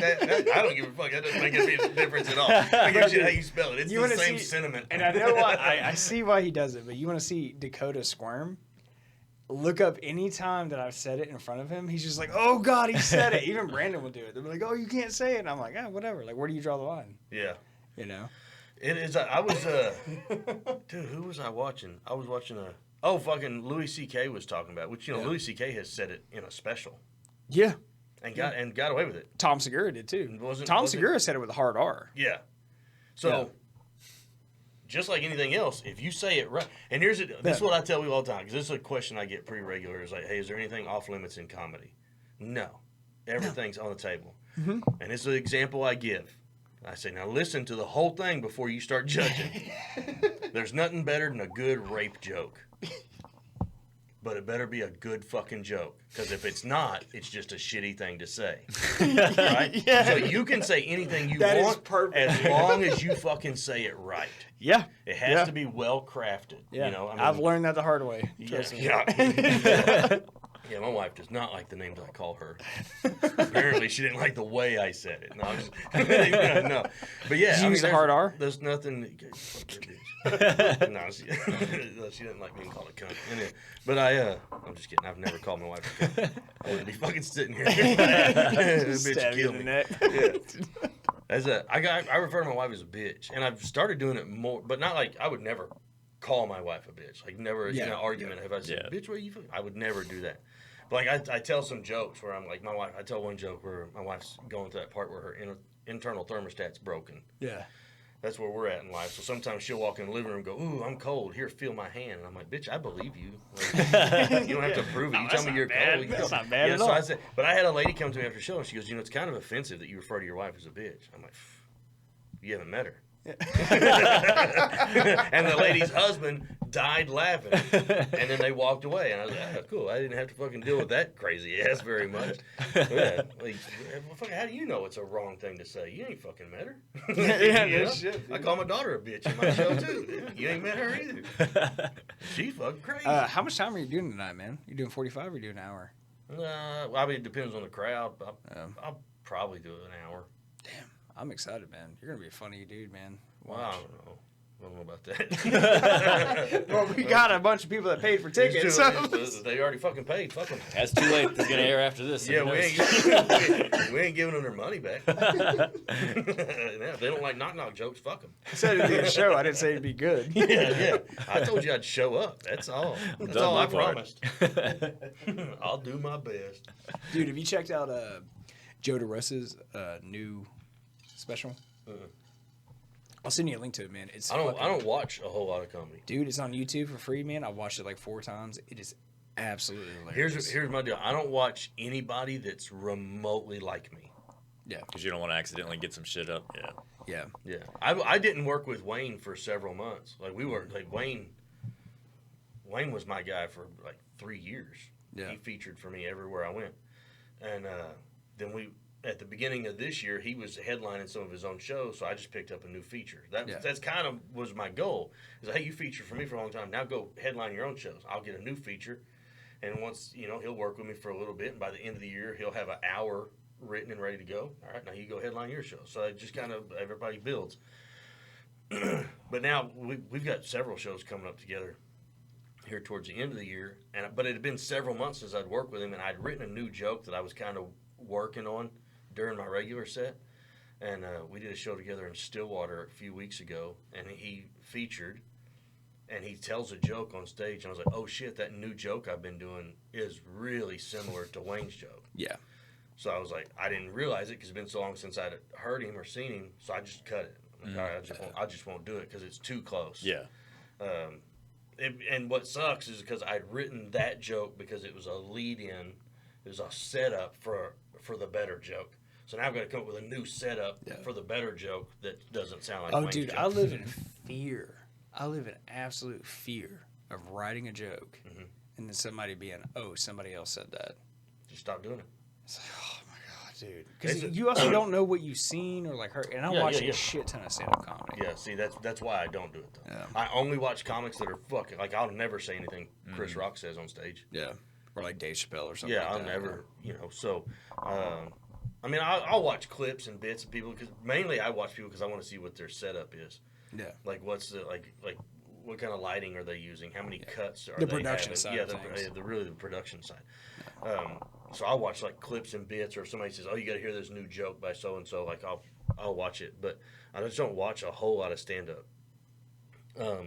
It's probably good, man. Shit, maybe I need to adopt. But like I had my closer for a long time.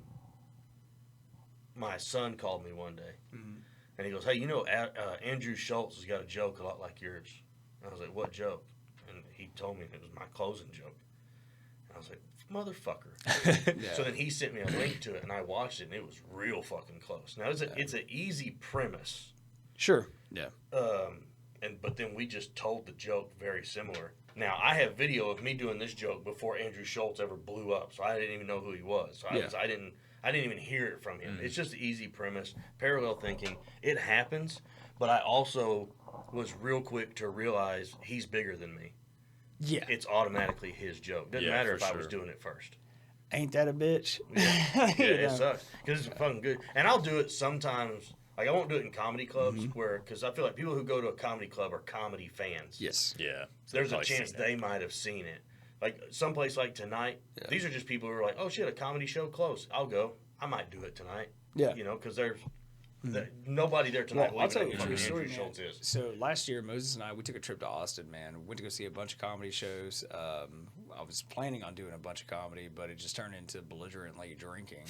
And we were passing out stickers and, like, flyers for our show. We were like, yeah, like, whatever, like, subscribe to this, like, And, then we come back or whatever. We have, like, a diabolical time. It's amazing time. 2 nights, like it's insane. Like he's bleeding. Like I fell asleep in the middle of the street with homeless people. Like it was. We really got to know the city. Yeah. And I feel very comfortable on 6th and 5th Street. Is all I'm saying. And so we come back, and so we're making a short a day. It's a new joke a day every day. And then I'll tell you off camera who it is. Okay. But there's a comedian from there. I start to notice because I watch the show. He starts using our jokes. And it's not 1, it's not 2, it's not 3. It's like 10 in a row. And then we stopped making shorts. And then he stopped. Really? Uh-huh. And it's a big name dude, man. Yeah. Nice. I was like, does he follow you? Nope. That's what pissed me off. You can't even like fucking subscribe. You can't to the even give us channel. a number. Give us a point on subscribers. And I get it. Sake. Like, this guy, especially once I tell you who it is, like you'll see how much pressure he's probably under. Like I get it. Yeah, but fuck it. That's degree. not a good enough excuse. Yeah, man. That's not a good enough excuse. Because I thought I was going crazy for a while, and I sent it to him because I drink all the time. I was like, am I losing my fucking mind? Is this happening? And then he's like bone sober all the time. And he was like, no, man, that's what's happening. I was like, motherfucker, dude. Yeah. And then you start seeing how much money they're making. You're like, You prick. Yeah, but then, we like you deserve some said, royalties. the bigger dude, it's their shit. Yeah. So Yeah. So we have a And similar. that was the Carlos Mencia yeah. mentality. Yeah. He was like, I heard them say that joke, but I said it better. That makes it mine. Mm-hmm. Like, he didn't deny it. Yeah. And, like, I mean, I know guys that have gone and opened for him, and they're like, oh, man, like I got to open for Mencia, and, like, he was on stage, and he was talking about me, like, for the first 10 minutes of the set, like, talking shit about my jokes and whatever, and I'm like, I don't understand why you're bragging about that. That motherfucker's fixing to steal from you. Yeah, he's using your shit right there. Yeah. He's writing You're not even out of the building yet. Yeah. Have you ran into like joke stealing from like amateur comedians? Have you seen that a lot? Of my jokes? Your jokes or just seen other people? Oh, yeah. No, I see it all the time. Really? All the time. And here's what sucks is 90% of the time when I see it, I'm like, dude, they would be so good if they would just stick to their own shit. Yeah. But as soon as I see them do a known joke of somebody else's, I'm like, all right, I'm out. Yeah. I just can't, man. Like, if it was like once, it happened, or, even a couple of times, like I said, parallel thinking happens, or you watched something, thought that you had an idea, wrote it down, wrote a little bit. No, but when it's fucking word for word, I'm like, oh, yeah, no, you're just watching other comedy and then writing that shit down. And so I just kind of write them off. That's like this I'm guy. not interested anymore. This guy I was telling you about, which, like I said, I'll tell you off camera who it is. Man, it was almost word for word. Yeah. And the thing is, we were doing, like I told you before, facts from history, but we were changing details, and it was the exact same details. And there's no fucking way that could have happened. Yeah. I was like, oh, okay. Like, if it would have been some current, like, political shit or something like that, I'd be like, you know what? Yeah, fuck it, whatever. It's, like, in the news. But no, dude, we're talking about shit that happened 70 years ago. Yeah. And we're making a joke about it, like, right now. And then changing facts. Yeah. About it, and his are the same changes. Yes. Yeah, that's obvious. Yeah. I mean, it's obvious to y'all, but nobody else will fucking know. Exactly. Unless they saw both of them. And then it's like, for us to even prove that, we had to go through, like, timestamps and, like, all kinds of shit. And it's like, is it even worth it? Which we could, but no one would. It wouldn't fucking matter. Yeah. Right. Well, then you got to go with Jay Leno's mentality. Which Jay Leno, like, people come up to Jay Leno and they're like, hey, man, I saw so-and-so doing your joke. He's like, oh, okay. Like, aren't you mad? He's like, no, I'll just write more jokes. Yeah. Yeah. That's kind of that. I mean, what the hell else are you going to do anyway? What else are you going to do? I mean, unless you're going to go... You want a bottle of water, man? No, I got drinks too. Oh, sure. Unless you're going to go full Joe Rogan on them and, like, go up on stage and call them out. And make and which at that point, like, you have to have the following to back you before that'll do you any good. Otherwise... Otherwise, you're going to look like the fucking idiot. Yeah. Originally, like, I was like, you know what, man? I was like, we should just make, like, a 5-minute clip. We should just prove this on paper, essentially. And we talked back and forth, and we decided not to because I was like, I and then Moses agreed. We didn't want to alienate the powers that be in Austin. Yeah. And we were like, okay, like, yeah, we might be going after this comedian, but we don't really know who he works for or, like, who he's really tied to. Right. And if something ever came out of this, they might be like, fuck those guys, they're a liability now. You know what I mean? So we were like, fucking just eat that crow and be done with it, dude. That's all you can do. And I mean, your only other option is to, like, on your own show, go, hey, here's something that we saw. I mean, if you want to really get into some editing, go down there and record that guy's set. Yeah. And fucking make an episode about it. And go, hey, here's our joke that we put up, and here's the date we put it. Here's the first time this guy did the joke. Play them fucking side by side and go, and just call them out on it. I don't know. Like I said, I don't know. I don't know that the headache would be worth that. Yeah, we just. I damn sure wouldn't take y'all's down though. Yeah. No, we kept it up. Yeah, don't take it down. If we get some real diehard fans, they'll figure it out. Yeah, and if somebody else says something, so no, we fucking did that shit. 2 years before we even fucking knew who that guy was. Austin is a fucking. It's a meat grinder, dude. Weird fucking place, dude. And everybody in that town's a comedian. Yeah. And they'll tell you. I went to a hotel. They'll make it known. I pulled up. The fucking valet guy comes out to get my car, and he's handing me my paper slip, and he goes, "I'm a comedian. I'll be at fucking the Sunshine or fuck, I don't know what it is." Yeah. He goes, "I'll be there tonight doing an open mic if you want to come check me out." And I'm like, "Okay." Like, I've never fucking had a random person invite me to come watch an open mic. Yeah. Like, what do you... Yeah. But it also drives me... And I got a lot of stupid little pet peeves. Like, unless you have a physical handicap, fucking stand up. Yeah. I hate when people go up there and sit down. Unless you're Dave Chappelle. Yeah. You know, or Ralphie May, who was 400 pounds overweight. Yeah, he needed the break. You know, fucking stand up. You go to a fucking open mic and tell me you're doing 4 fucking minutes.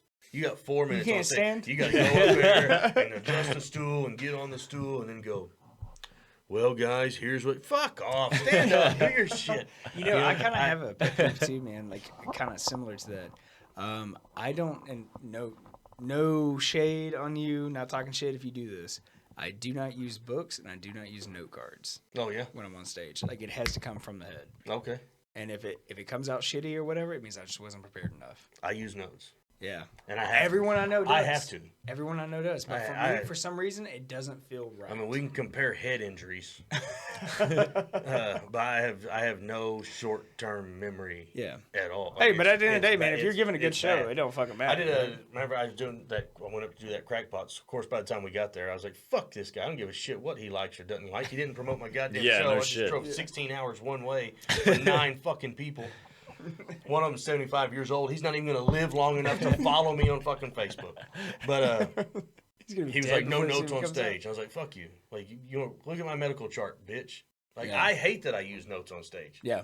But I fucking can't. I will not. And most of the time, like, I have, I was working with somebody. I bet I was working with them for 3 months. Yeah. And, at the end of the show, they were hosting, and they were walking on stage as I was walking off, and I picked up my notes off the stool. And then when it was over, they came in and said, well, did you do new jokes? I said, no. They said, why'd you have notes? I said, I always have notes. Yeah. Like, I've never seen you use notes before. Oh, yeah. Well, they're always there. Oh, don't get me wrong, brother. I'm there. not going to sit here and shit on you on it. I had a guy, I was in Lubbock, Texas one time, and a guy, green room before the show. I just met him. Stupid fucking stage name. I don't even fucking go into it. What are you, a fucking rapper? Fucking just tell them what your name is. But he's sitting back. He goes, I've been doing this for 15 years. I don't like when people go on stage and use notes. And I said, oh, okay. I'm headlining the show. Yeah, Somebody else booked him. So then after the show, he sees me pick up my notes, and I come off stage, and he goes, hey, man, about the notes thing, I didn't know. I was like, hey, man, I said, don't worry about it, because I don't know if you know this. I really don't give a fuck about your opinion. Yeah, no shit. Like, it doesn't matter to me. As long as the show is good, that's really all that matters. Yeah, but really, I hate that I use notes. Like, it bothers me. But I've also watched Netflix specials and seen their notes on stage. Yes. Like, you shooting a fucking special. I'll tell you at one least thing. Hide them. One thing I've been kind of working on, and I do want to kind of master it as like a craft eventually with stand-up comedy, is not touching a microphone. Like just leaving it on the stand. And then if you want to get crazy, take one hand and have it behind the back while you talk. I always have one hand behind my back. Really? I hate that. If I see that, I'm gonna be like, "What the fuck's that guy doing up there?" I hate that I do it. But it's a confidence, it's a control thing. I catch myself with my hand behind my back all the time. I'm like, "Fuck, I put it back." Yeah, I do. Like, what you got back there, bud? Playing with my ass. But there's something psychologically about not touching the microphone. Most comedians are terrified of. They're like, "No, you have to grab it." It's like a pacifier almost. It's like, "Oh, I have to hold on." I'm trying to think. There's a guy I know that does that. Like, he'll keep his hands behind his back or in his pocket the whole time. Yeah. And he walks around the mic to talk to this side of the crowd. Talk to this side of the crowd. He'll never touch the mic. I can't fucking remember who it is. I met him at Hyenas. Well, now he's pretty Is it out in Dallas? Fort Worth? Fort Worth. Fort Worth, yeah. Because they got one in Dallas, they got one in Fort Worth, right? Yeah, I've headlined both of them. Nice. I sold out the main room in Fort Worth twice in one night, and then I sold out the the room in Dallas once. Well, damn, man, I might hit you up to fucking try to open up 5 minutes somewhere, man. Be like, hey, Let's fucking do it. I'll drive up there and I don't give a fuck. go You do eat. 5 minutes tonight. I don't give a shit. no, not tonight. No, I'm in I timeout. don't give a shit. I didn't even tell you the story, man. Yeah, the last show. I'll put myself in timeout right now. Yeah. Oh yeah, Was yeah. that bad? It was pretty fucking bad. I'm gonna retire for about a month. Yeah, I'm just gonna. I decided that I was gonna do an entire set based on racial jokes. And I mean, buddy, you fucking swing for the fences, don't you? Jesus Christ. it's all politics and racism. That's all it is. Yeah. And dude, I had a bunch of shit going on in my life, and I was just like fucking stressed out. So I drank before, right? A bunch of shit going on. I was super stressed out, and then when that happens, I get super racist. Yeah, you're really racist when I get stressed out. So I go and Deport them all. I drink like 7 or 8 like 16-ounce beers before the show even starts. Mm-hmm. And then I just remember Dakota calling my name on stage. I do not remember walking off stage. I've had a lot of those. Yeah, dude. And as soon as I start, and like, you know, I told you I don't use notes, I don't use a book, any of that stuff. This is the one time Moses was there. He saw it. This is the one time I had notes, and I'm reading directly from it. And I'm just That going. drives me crazy. Yeah, and I'm not even looking at the crowd. I'm Yeah. just I'm like, you know what? And then Charlotte said, yeah, dude, it's horrible. yeah. And I just crashed the fuck out, dude. Like I just like literally I'm like, and then I just see the light. Dakota flashing me the light like after like a minute in, because of my opening joke. And then I was like, all right, fuck it. I was like, I'm gonna get through a little bit of this. And then, dude, at one point I take a deep breath and I go, if you didn't like that, it's going to get a lot worse from here on out. And then I say the last joke, and Dakota's just basically like, get off. Yeah. And I slammed the book, and I apologized to the crowd. I was like, next time I'll be better prepared. And then I just got off stage, dude. I'll tell you, I'm going to give you advice even though you didn't ask for it. Yeah. Thanks, Dad. Yeah. Have a beer or two. Yeah. That's it. That Get was fucking hammered after the show if you want. That was I'll never tell anybody that, like, I don't want to be that guy. Yeah. No, you shouldn't drink. You shouldn't drink. No, you shouldn't overdrink. Yes. If you smoke weed, yeah. take a couple of hits before. If you need to do Don't something to overdo knock Don't get the fucked nerves up down, before you that's get on fine. stage. But I've seen guys so fucking stoned on stage they couldn't remember where they were. I've seen guys so fucking drunk they look like they're about to piss their pants. Yeah, that was me. I've been that fucking guy. And this is what did it for me. I'm doing a local show in Lawton. And I tell the story about moonshine, I used to take a bucket of beer on stage with me. I would always take a bucket and I would I'd hammer 6 beers in my 45 or whatever, you know. Of course, I'd always have a few. I'm before. not gonna lie, that kind of sounds like a good time. Yeah. It was a great time. And I'll tell you about the longest show I ever did after this. But so I take a bucket of beer on stage with me. I'd had probably 4 or 5 beers before the show started, and I take 6 on stage with me. I tell the joke about the moonshine. Bartender thinks it's a good idea to send 2 shots of moonshine. 2 shots of moonshine come up, I take them.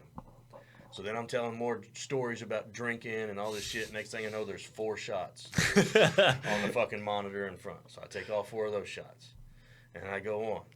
And more shots are coming to the stage, beers are coming to the stage, mixed drinks. So it's all said and done between my wife and Terry, who Terry, just a good friend of mine, used to travel, do a bunch of stuff with me. Anyway, I had 12 to 14 beers on stage.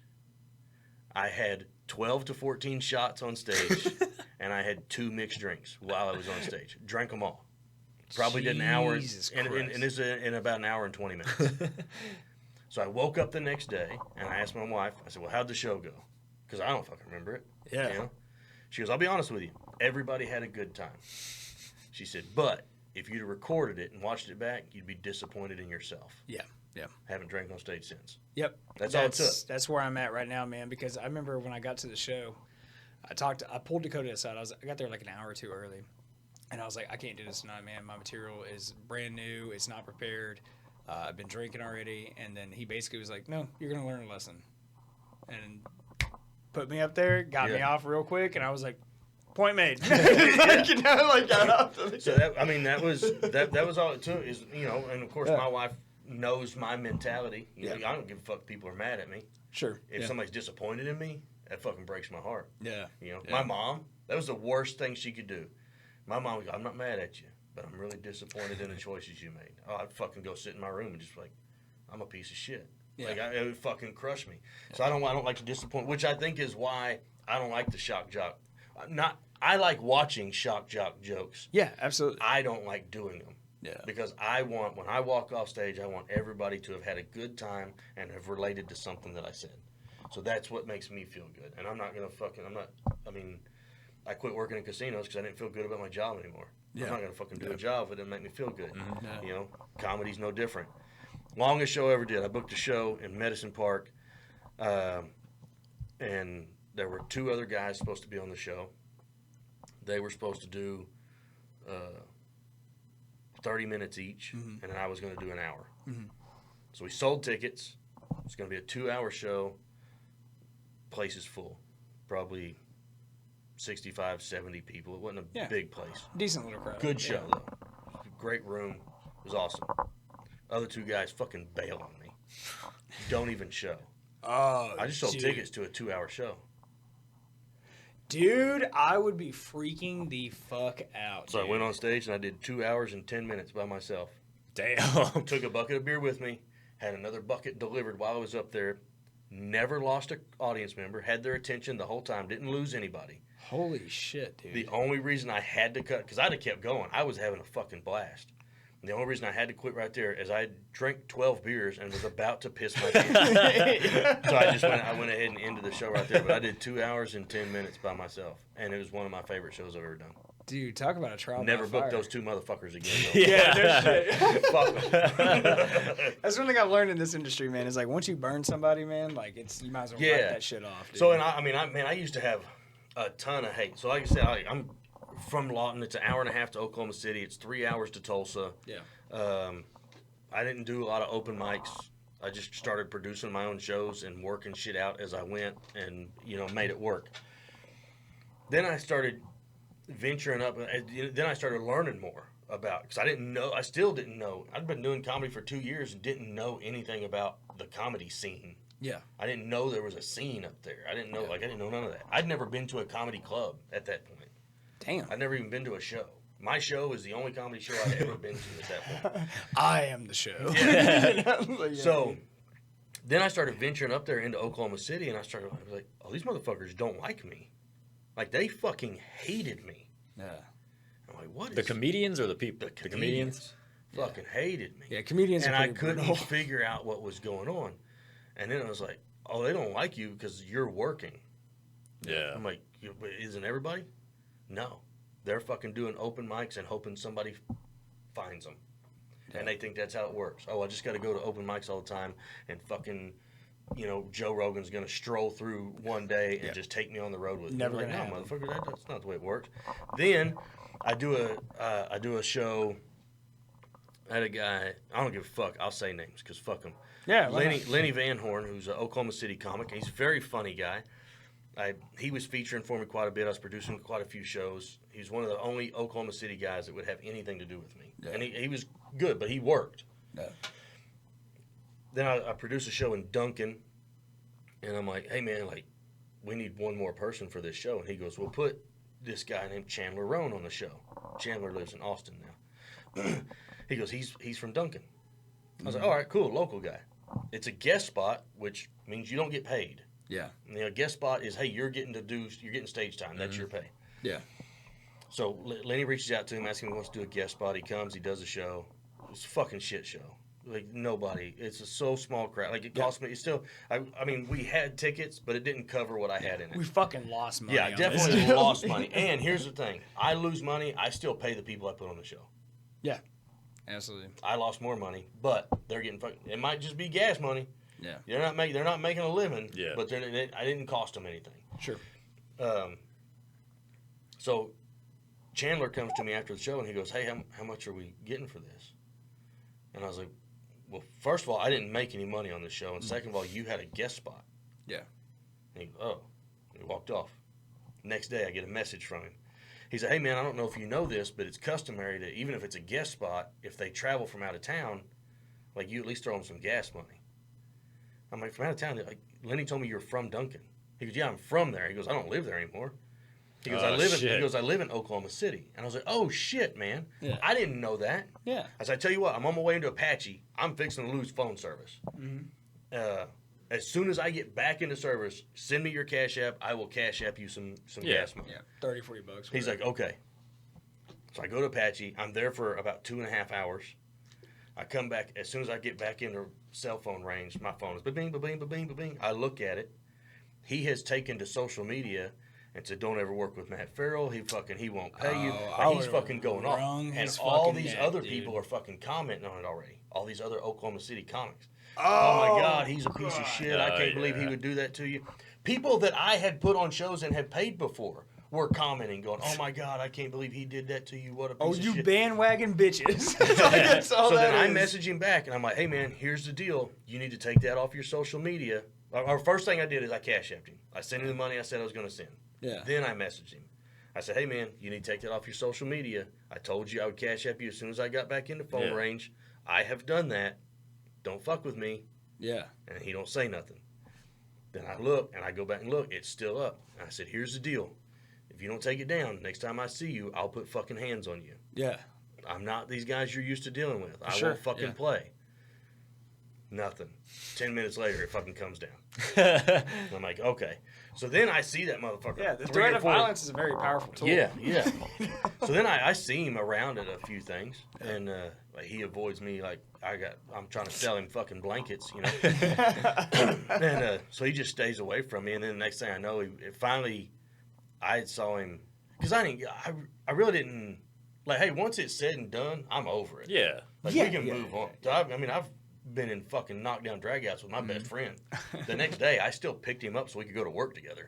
Yeah. You know, it's over. So some time had gone by, and I saw him at an open mic, and he had a good set. So I walked up to him, and he was fucking like, oh shit. And I walked up, I said, hey man, that's a good fucking set. You got some great jokes there. And he's like, thanks. I was like, yeah. I turned around and walked off. Yeah. But after that, there were still a ton of comics from OKC that they wouldn't have anything to fucking do with me. They hated me. Most of them had never met me. Tulsa comics were the same fucking way. Everybody knew who I was. Damn, dude, I'm never going to Oklahoma. That's all I gotta say, dude. Oklahoma City's not that bad. Yeah. Their comedy, it's a lot of drama, but it's dumb bullshit. Yeah. Tulsa is a cutthroat fucking comedy scene. If you don't, you can go on their Tulsa comedy pages and stuff and just watch them the shit they say about each other, and they'll say it right out. They're like, oh, so-and-so inappropriately touched such and such. I'm like, Jesus. Dude, you're trying to ruin that motherfucker's life. Real shit? Like, not they're God, just, dude. But nobody knows if it's true. They're just saying Just making shit up. They're just making shit up. I'm like, oh my God. Dude, like, you're trying to get this motherfucker some charges. You can't do that shit. What's wrong with y'all? So I just stay away from them.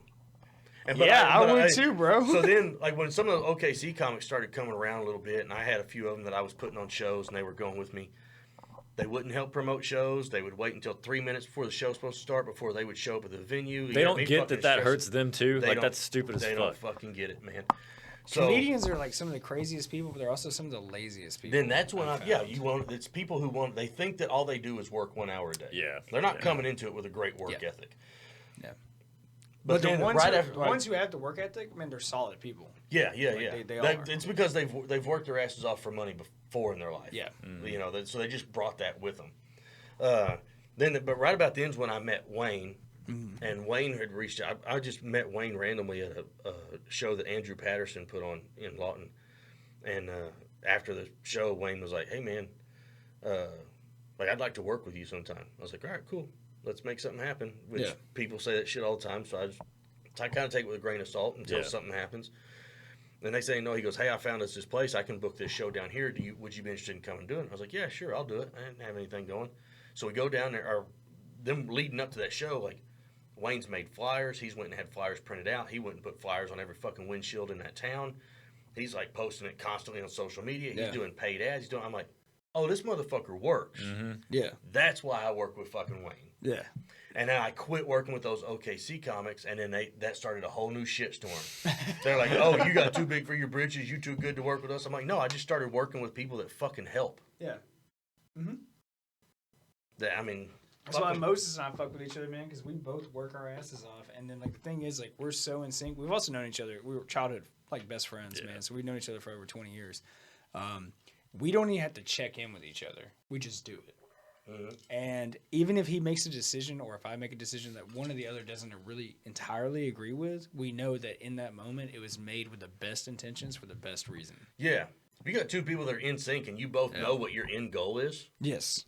Yeah, fuck, do whatever you think's going to get us there. And it's such a rare thing to find. Yeah.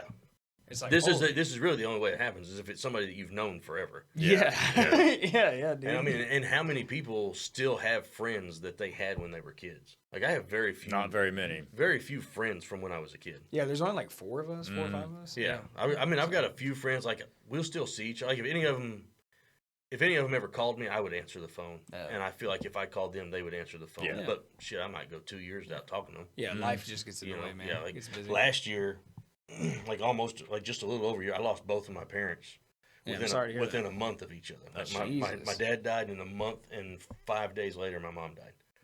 Those are both times I was out of town, too. I was at a show in Louisiana and got a phone call from the hospital. It was like, hey, your dad's passed away. And I'm like, okay. Yeah. So I called my wife and I called my aunt. And I'm like, hey, this is what I just. My mom was starting to have dementia a little bit, so I was like, don't call her. She's not going to know what to do. So I called my wife and my aunt, and they handled everything. I stayed and did the show. Yeah. Didn't tell anybody there that's what had happened. And then when the show was over, because I was nervous going into it, I was like, dude, I'm gonna fucking have a breakdown in the middle of this fucking show. Yeah, that's for gonna fucking crush me. But I had said, because I got to call at like 6 o'clock in the morning. I drove out a day early so I wouldn't have to drive 11 hours and then go to the stage. I hate driving long ways. Anyway, so then 6 o'clock in the morning is when I get the phone call. First phone call is like, hey, your dad's coded. And I'm like, okay. And they're like, we'll call you back with an update. I said, okay. I really wasn't worried because he had coded before. And by the time they got into ICU, the ICU doctors were like, why is he here? He's like, everything's fine. So, and I just, in my head, that's what was going to happen again. Yeah. Then like 8 minutes later, they call back and they're like, he's passed. Jesus, and man. I was like, okay, like I'm out of town. I'll get some people there right away. And so I did that. But then I sat in that hotel from 6:30 in the morning until the show that night going, what am I supposed to do?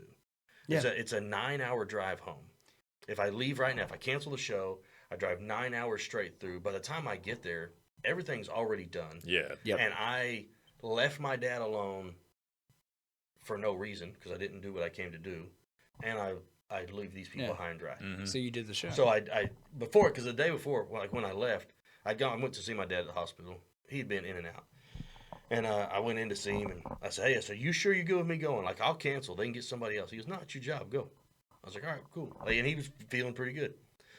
So I left, and I was like, no, it's what he told me to do. So I went ahead and I did the show that night. Now, and I made it through. Great fuck. It was Denham, Louisiana is where it's at. I can't remember the name of the venue. It's called Southern something. Anyway, the crowd was fucking awesome. The show was fucking great. The other people that he had put on the show were great. It just went fucking phenomenal. So then I said, my name's Matt Ferrell. Thank you very much. I hang up the mic. I turn to walk away. The host is coming on the stage. I said, wait a minute. And they're like, what? I walked back to the microphone. I said, I want to share something with you people. So then I told him. I was like, I said, I just want to share because this meant so much to me. Yeah. Like, my dad's been sick. They've been going through this.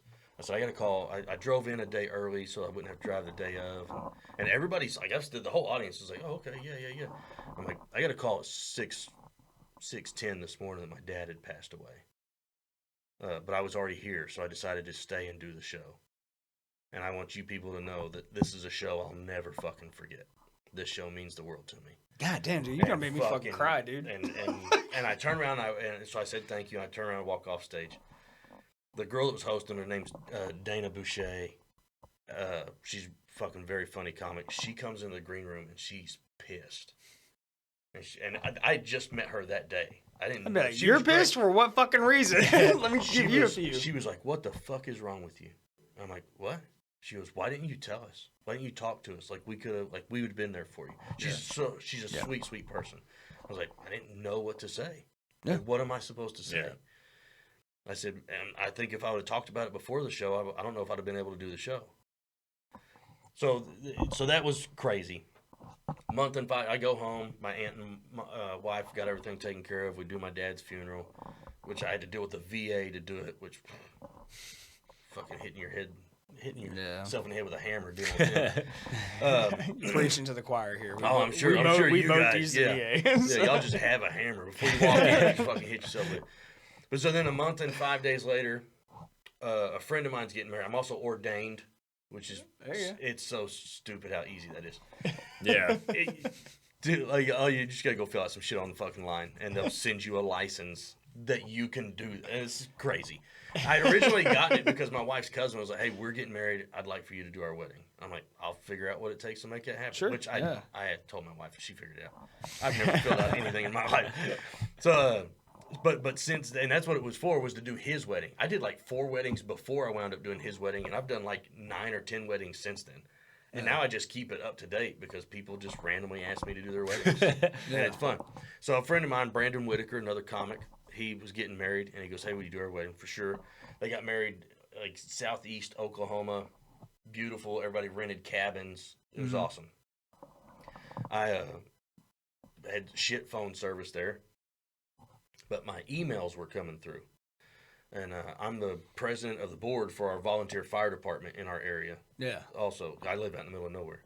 And an email comes through, and it's a 911 call. It's an ambulance. It's my address, which we had moved my mom to my house. Oh, shit. And my father-in-law had come up and was going to stay to keep an eye on her and make sure everything was good.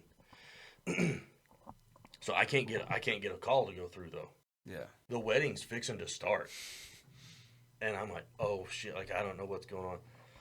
So Andrew Patterson's there, my wife is there. They're kind of standing at the back. They're trying to get information, but the wedding's fixed. So I've already gone to the front, standing up there with the groom. They just start the music. I glance over at Andrew and my wife, and I can see it on their face. My mom passed away. Yeah. And I'm like, this is the most important day of these people's lives. Fucking suck it up. Yeah. You can't ruin this. Yeah. So then I do their wedding ceremony.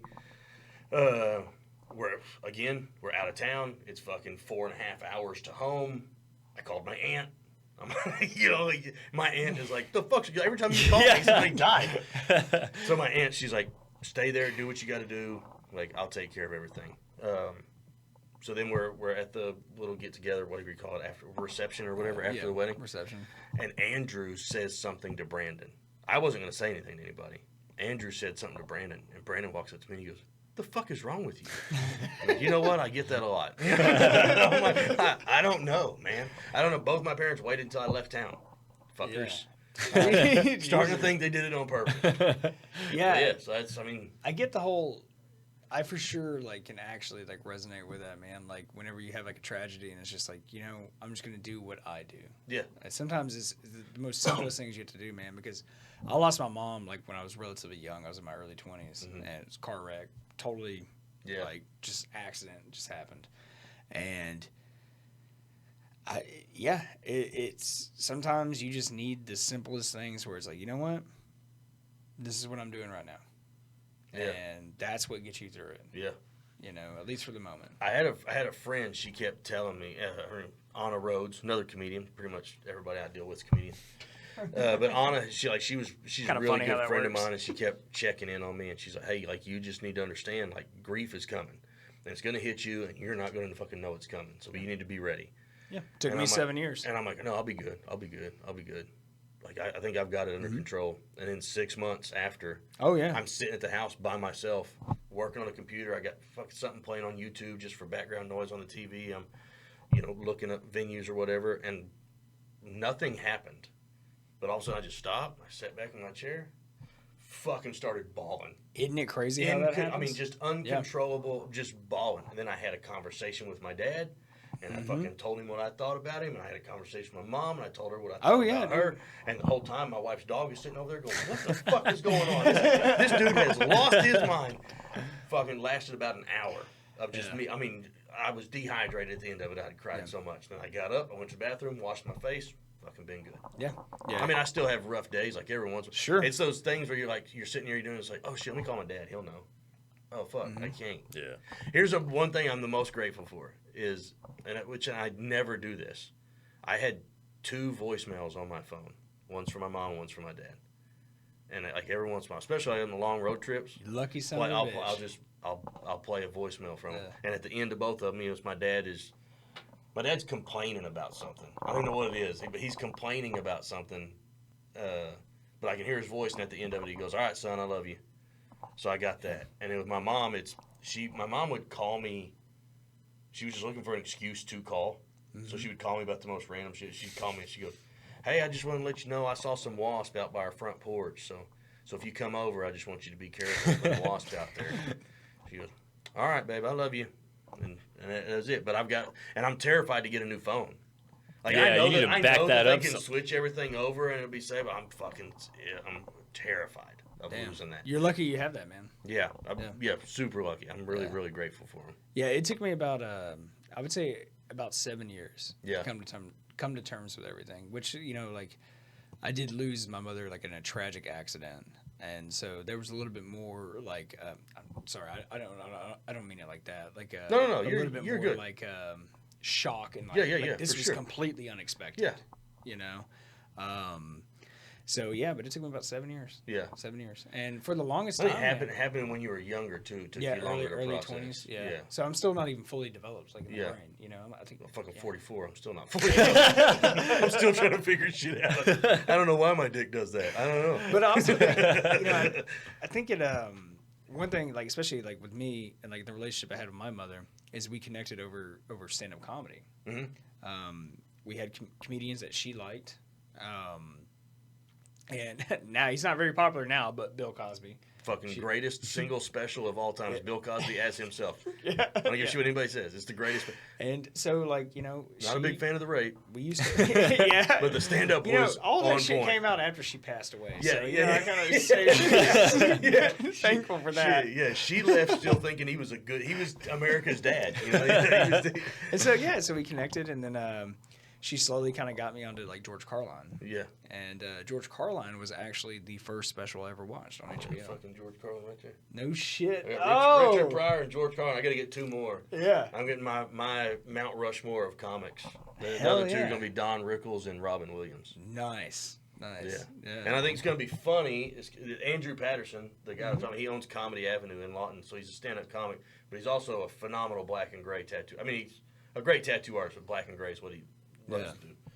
So what I'm going to do is I'm going to get Richard Pryor, George Carlin, I'm going to get Don Rickles and Robin Williams up here, but then underneath, to where it looks like a photograph underneath, it's going to be a picture of fucking Andrew Patterson, just because I think it'll be fucking funny.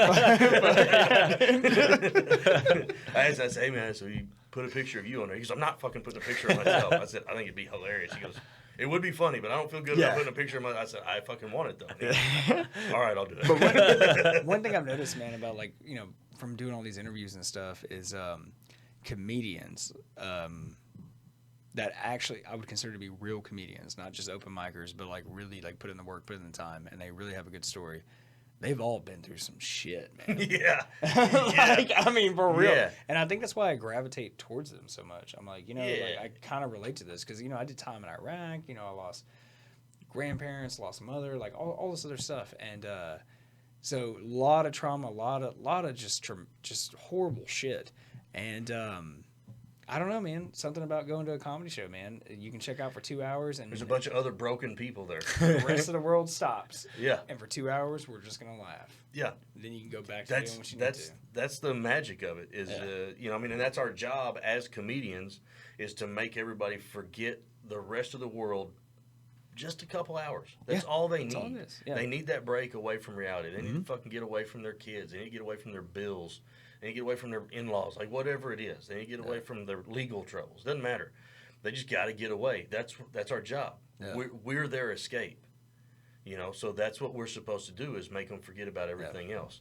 And that's what feels the best when somebody comes up afterwards and you can see it on their face that they've had a great time. You're like, oh shit, I did my job. I did a good job. That's the fucking goal. It's very rewarding. Yeah. Oh, absolutely. But we are. I'm not saying we're doctors, but I mean, pretty fucking I'll close. diagnose some shit if you want me to. I mean, I've spent enough time in hospitals. I can diagnose some shit. But yeah, it's we are all broken people, and I fucking even the word therapy is kind of a pet peeve for me now because people talk about therapy so much. It's so overused. I love Bert Kreischer.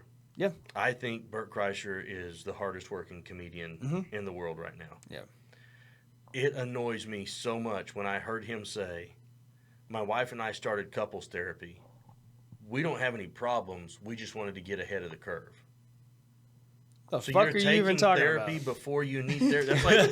That's like getting dressed to go out for the night and going ahead and putting a condom on before you leave. You know, just in case something happens, I'm going to be ready.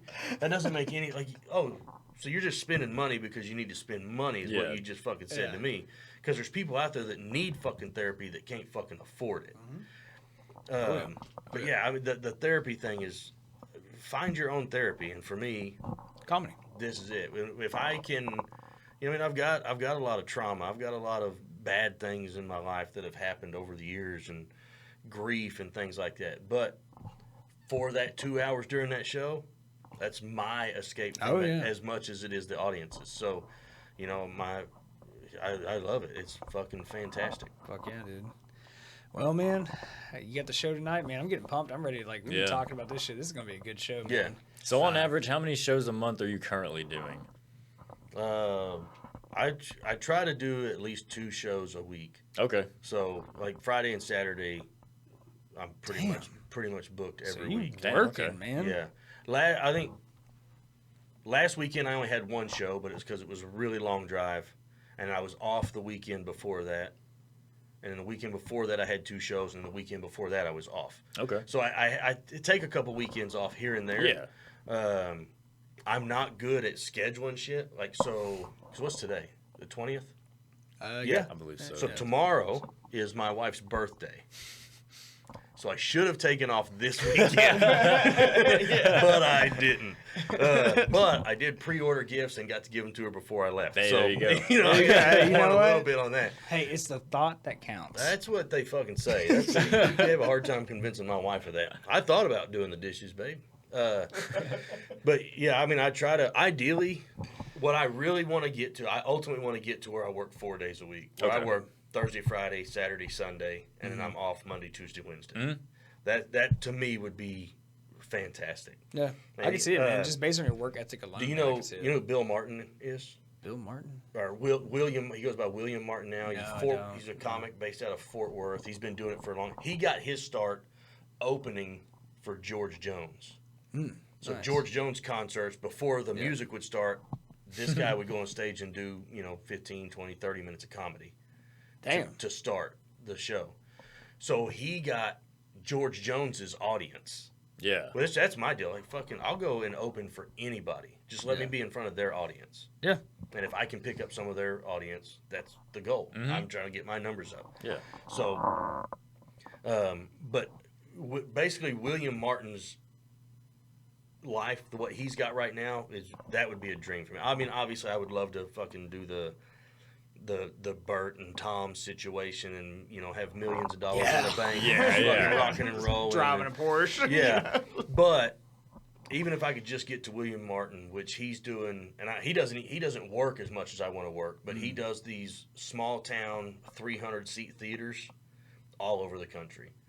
And he packs them out. Sounds like he's paying some fucking bills, dude. But it's his audience. I've gone and watched him. He and I we've known each other for quite a while.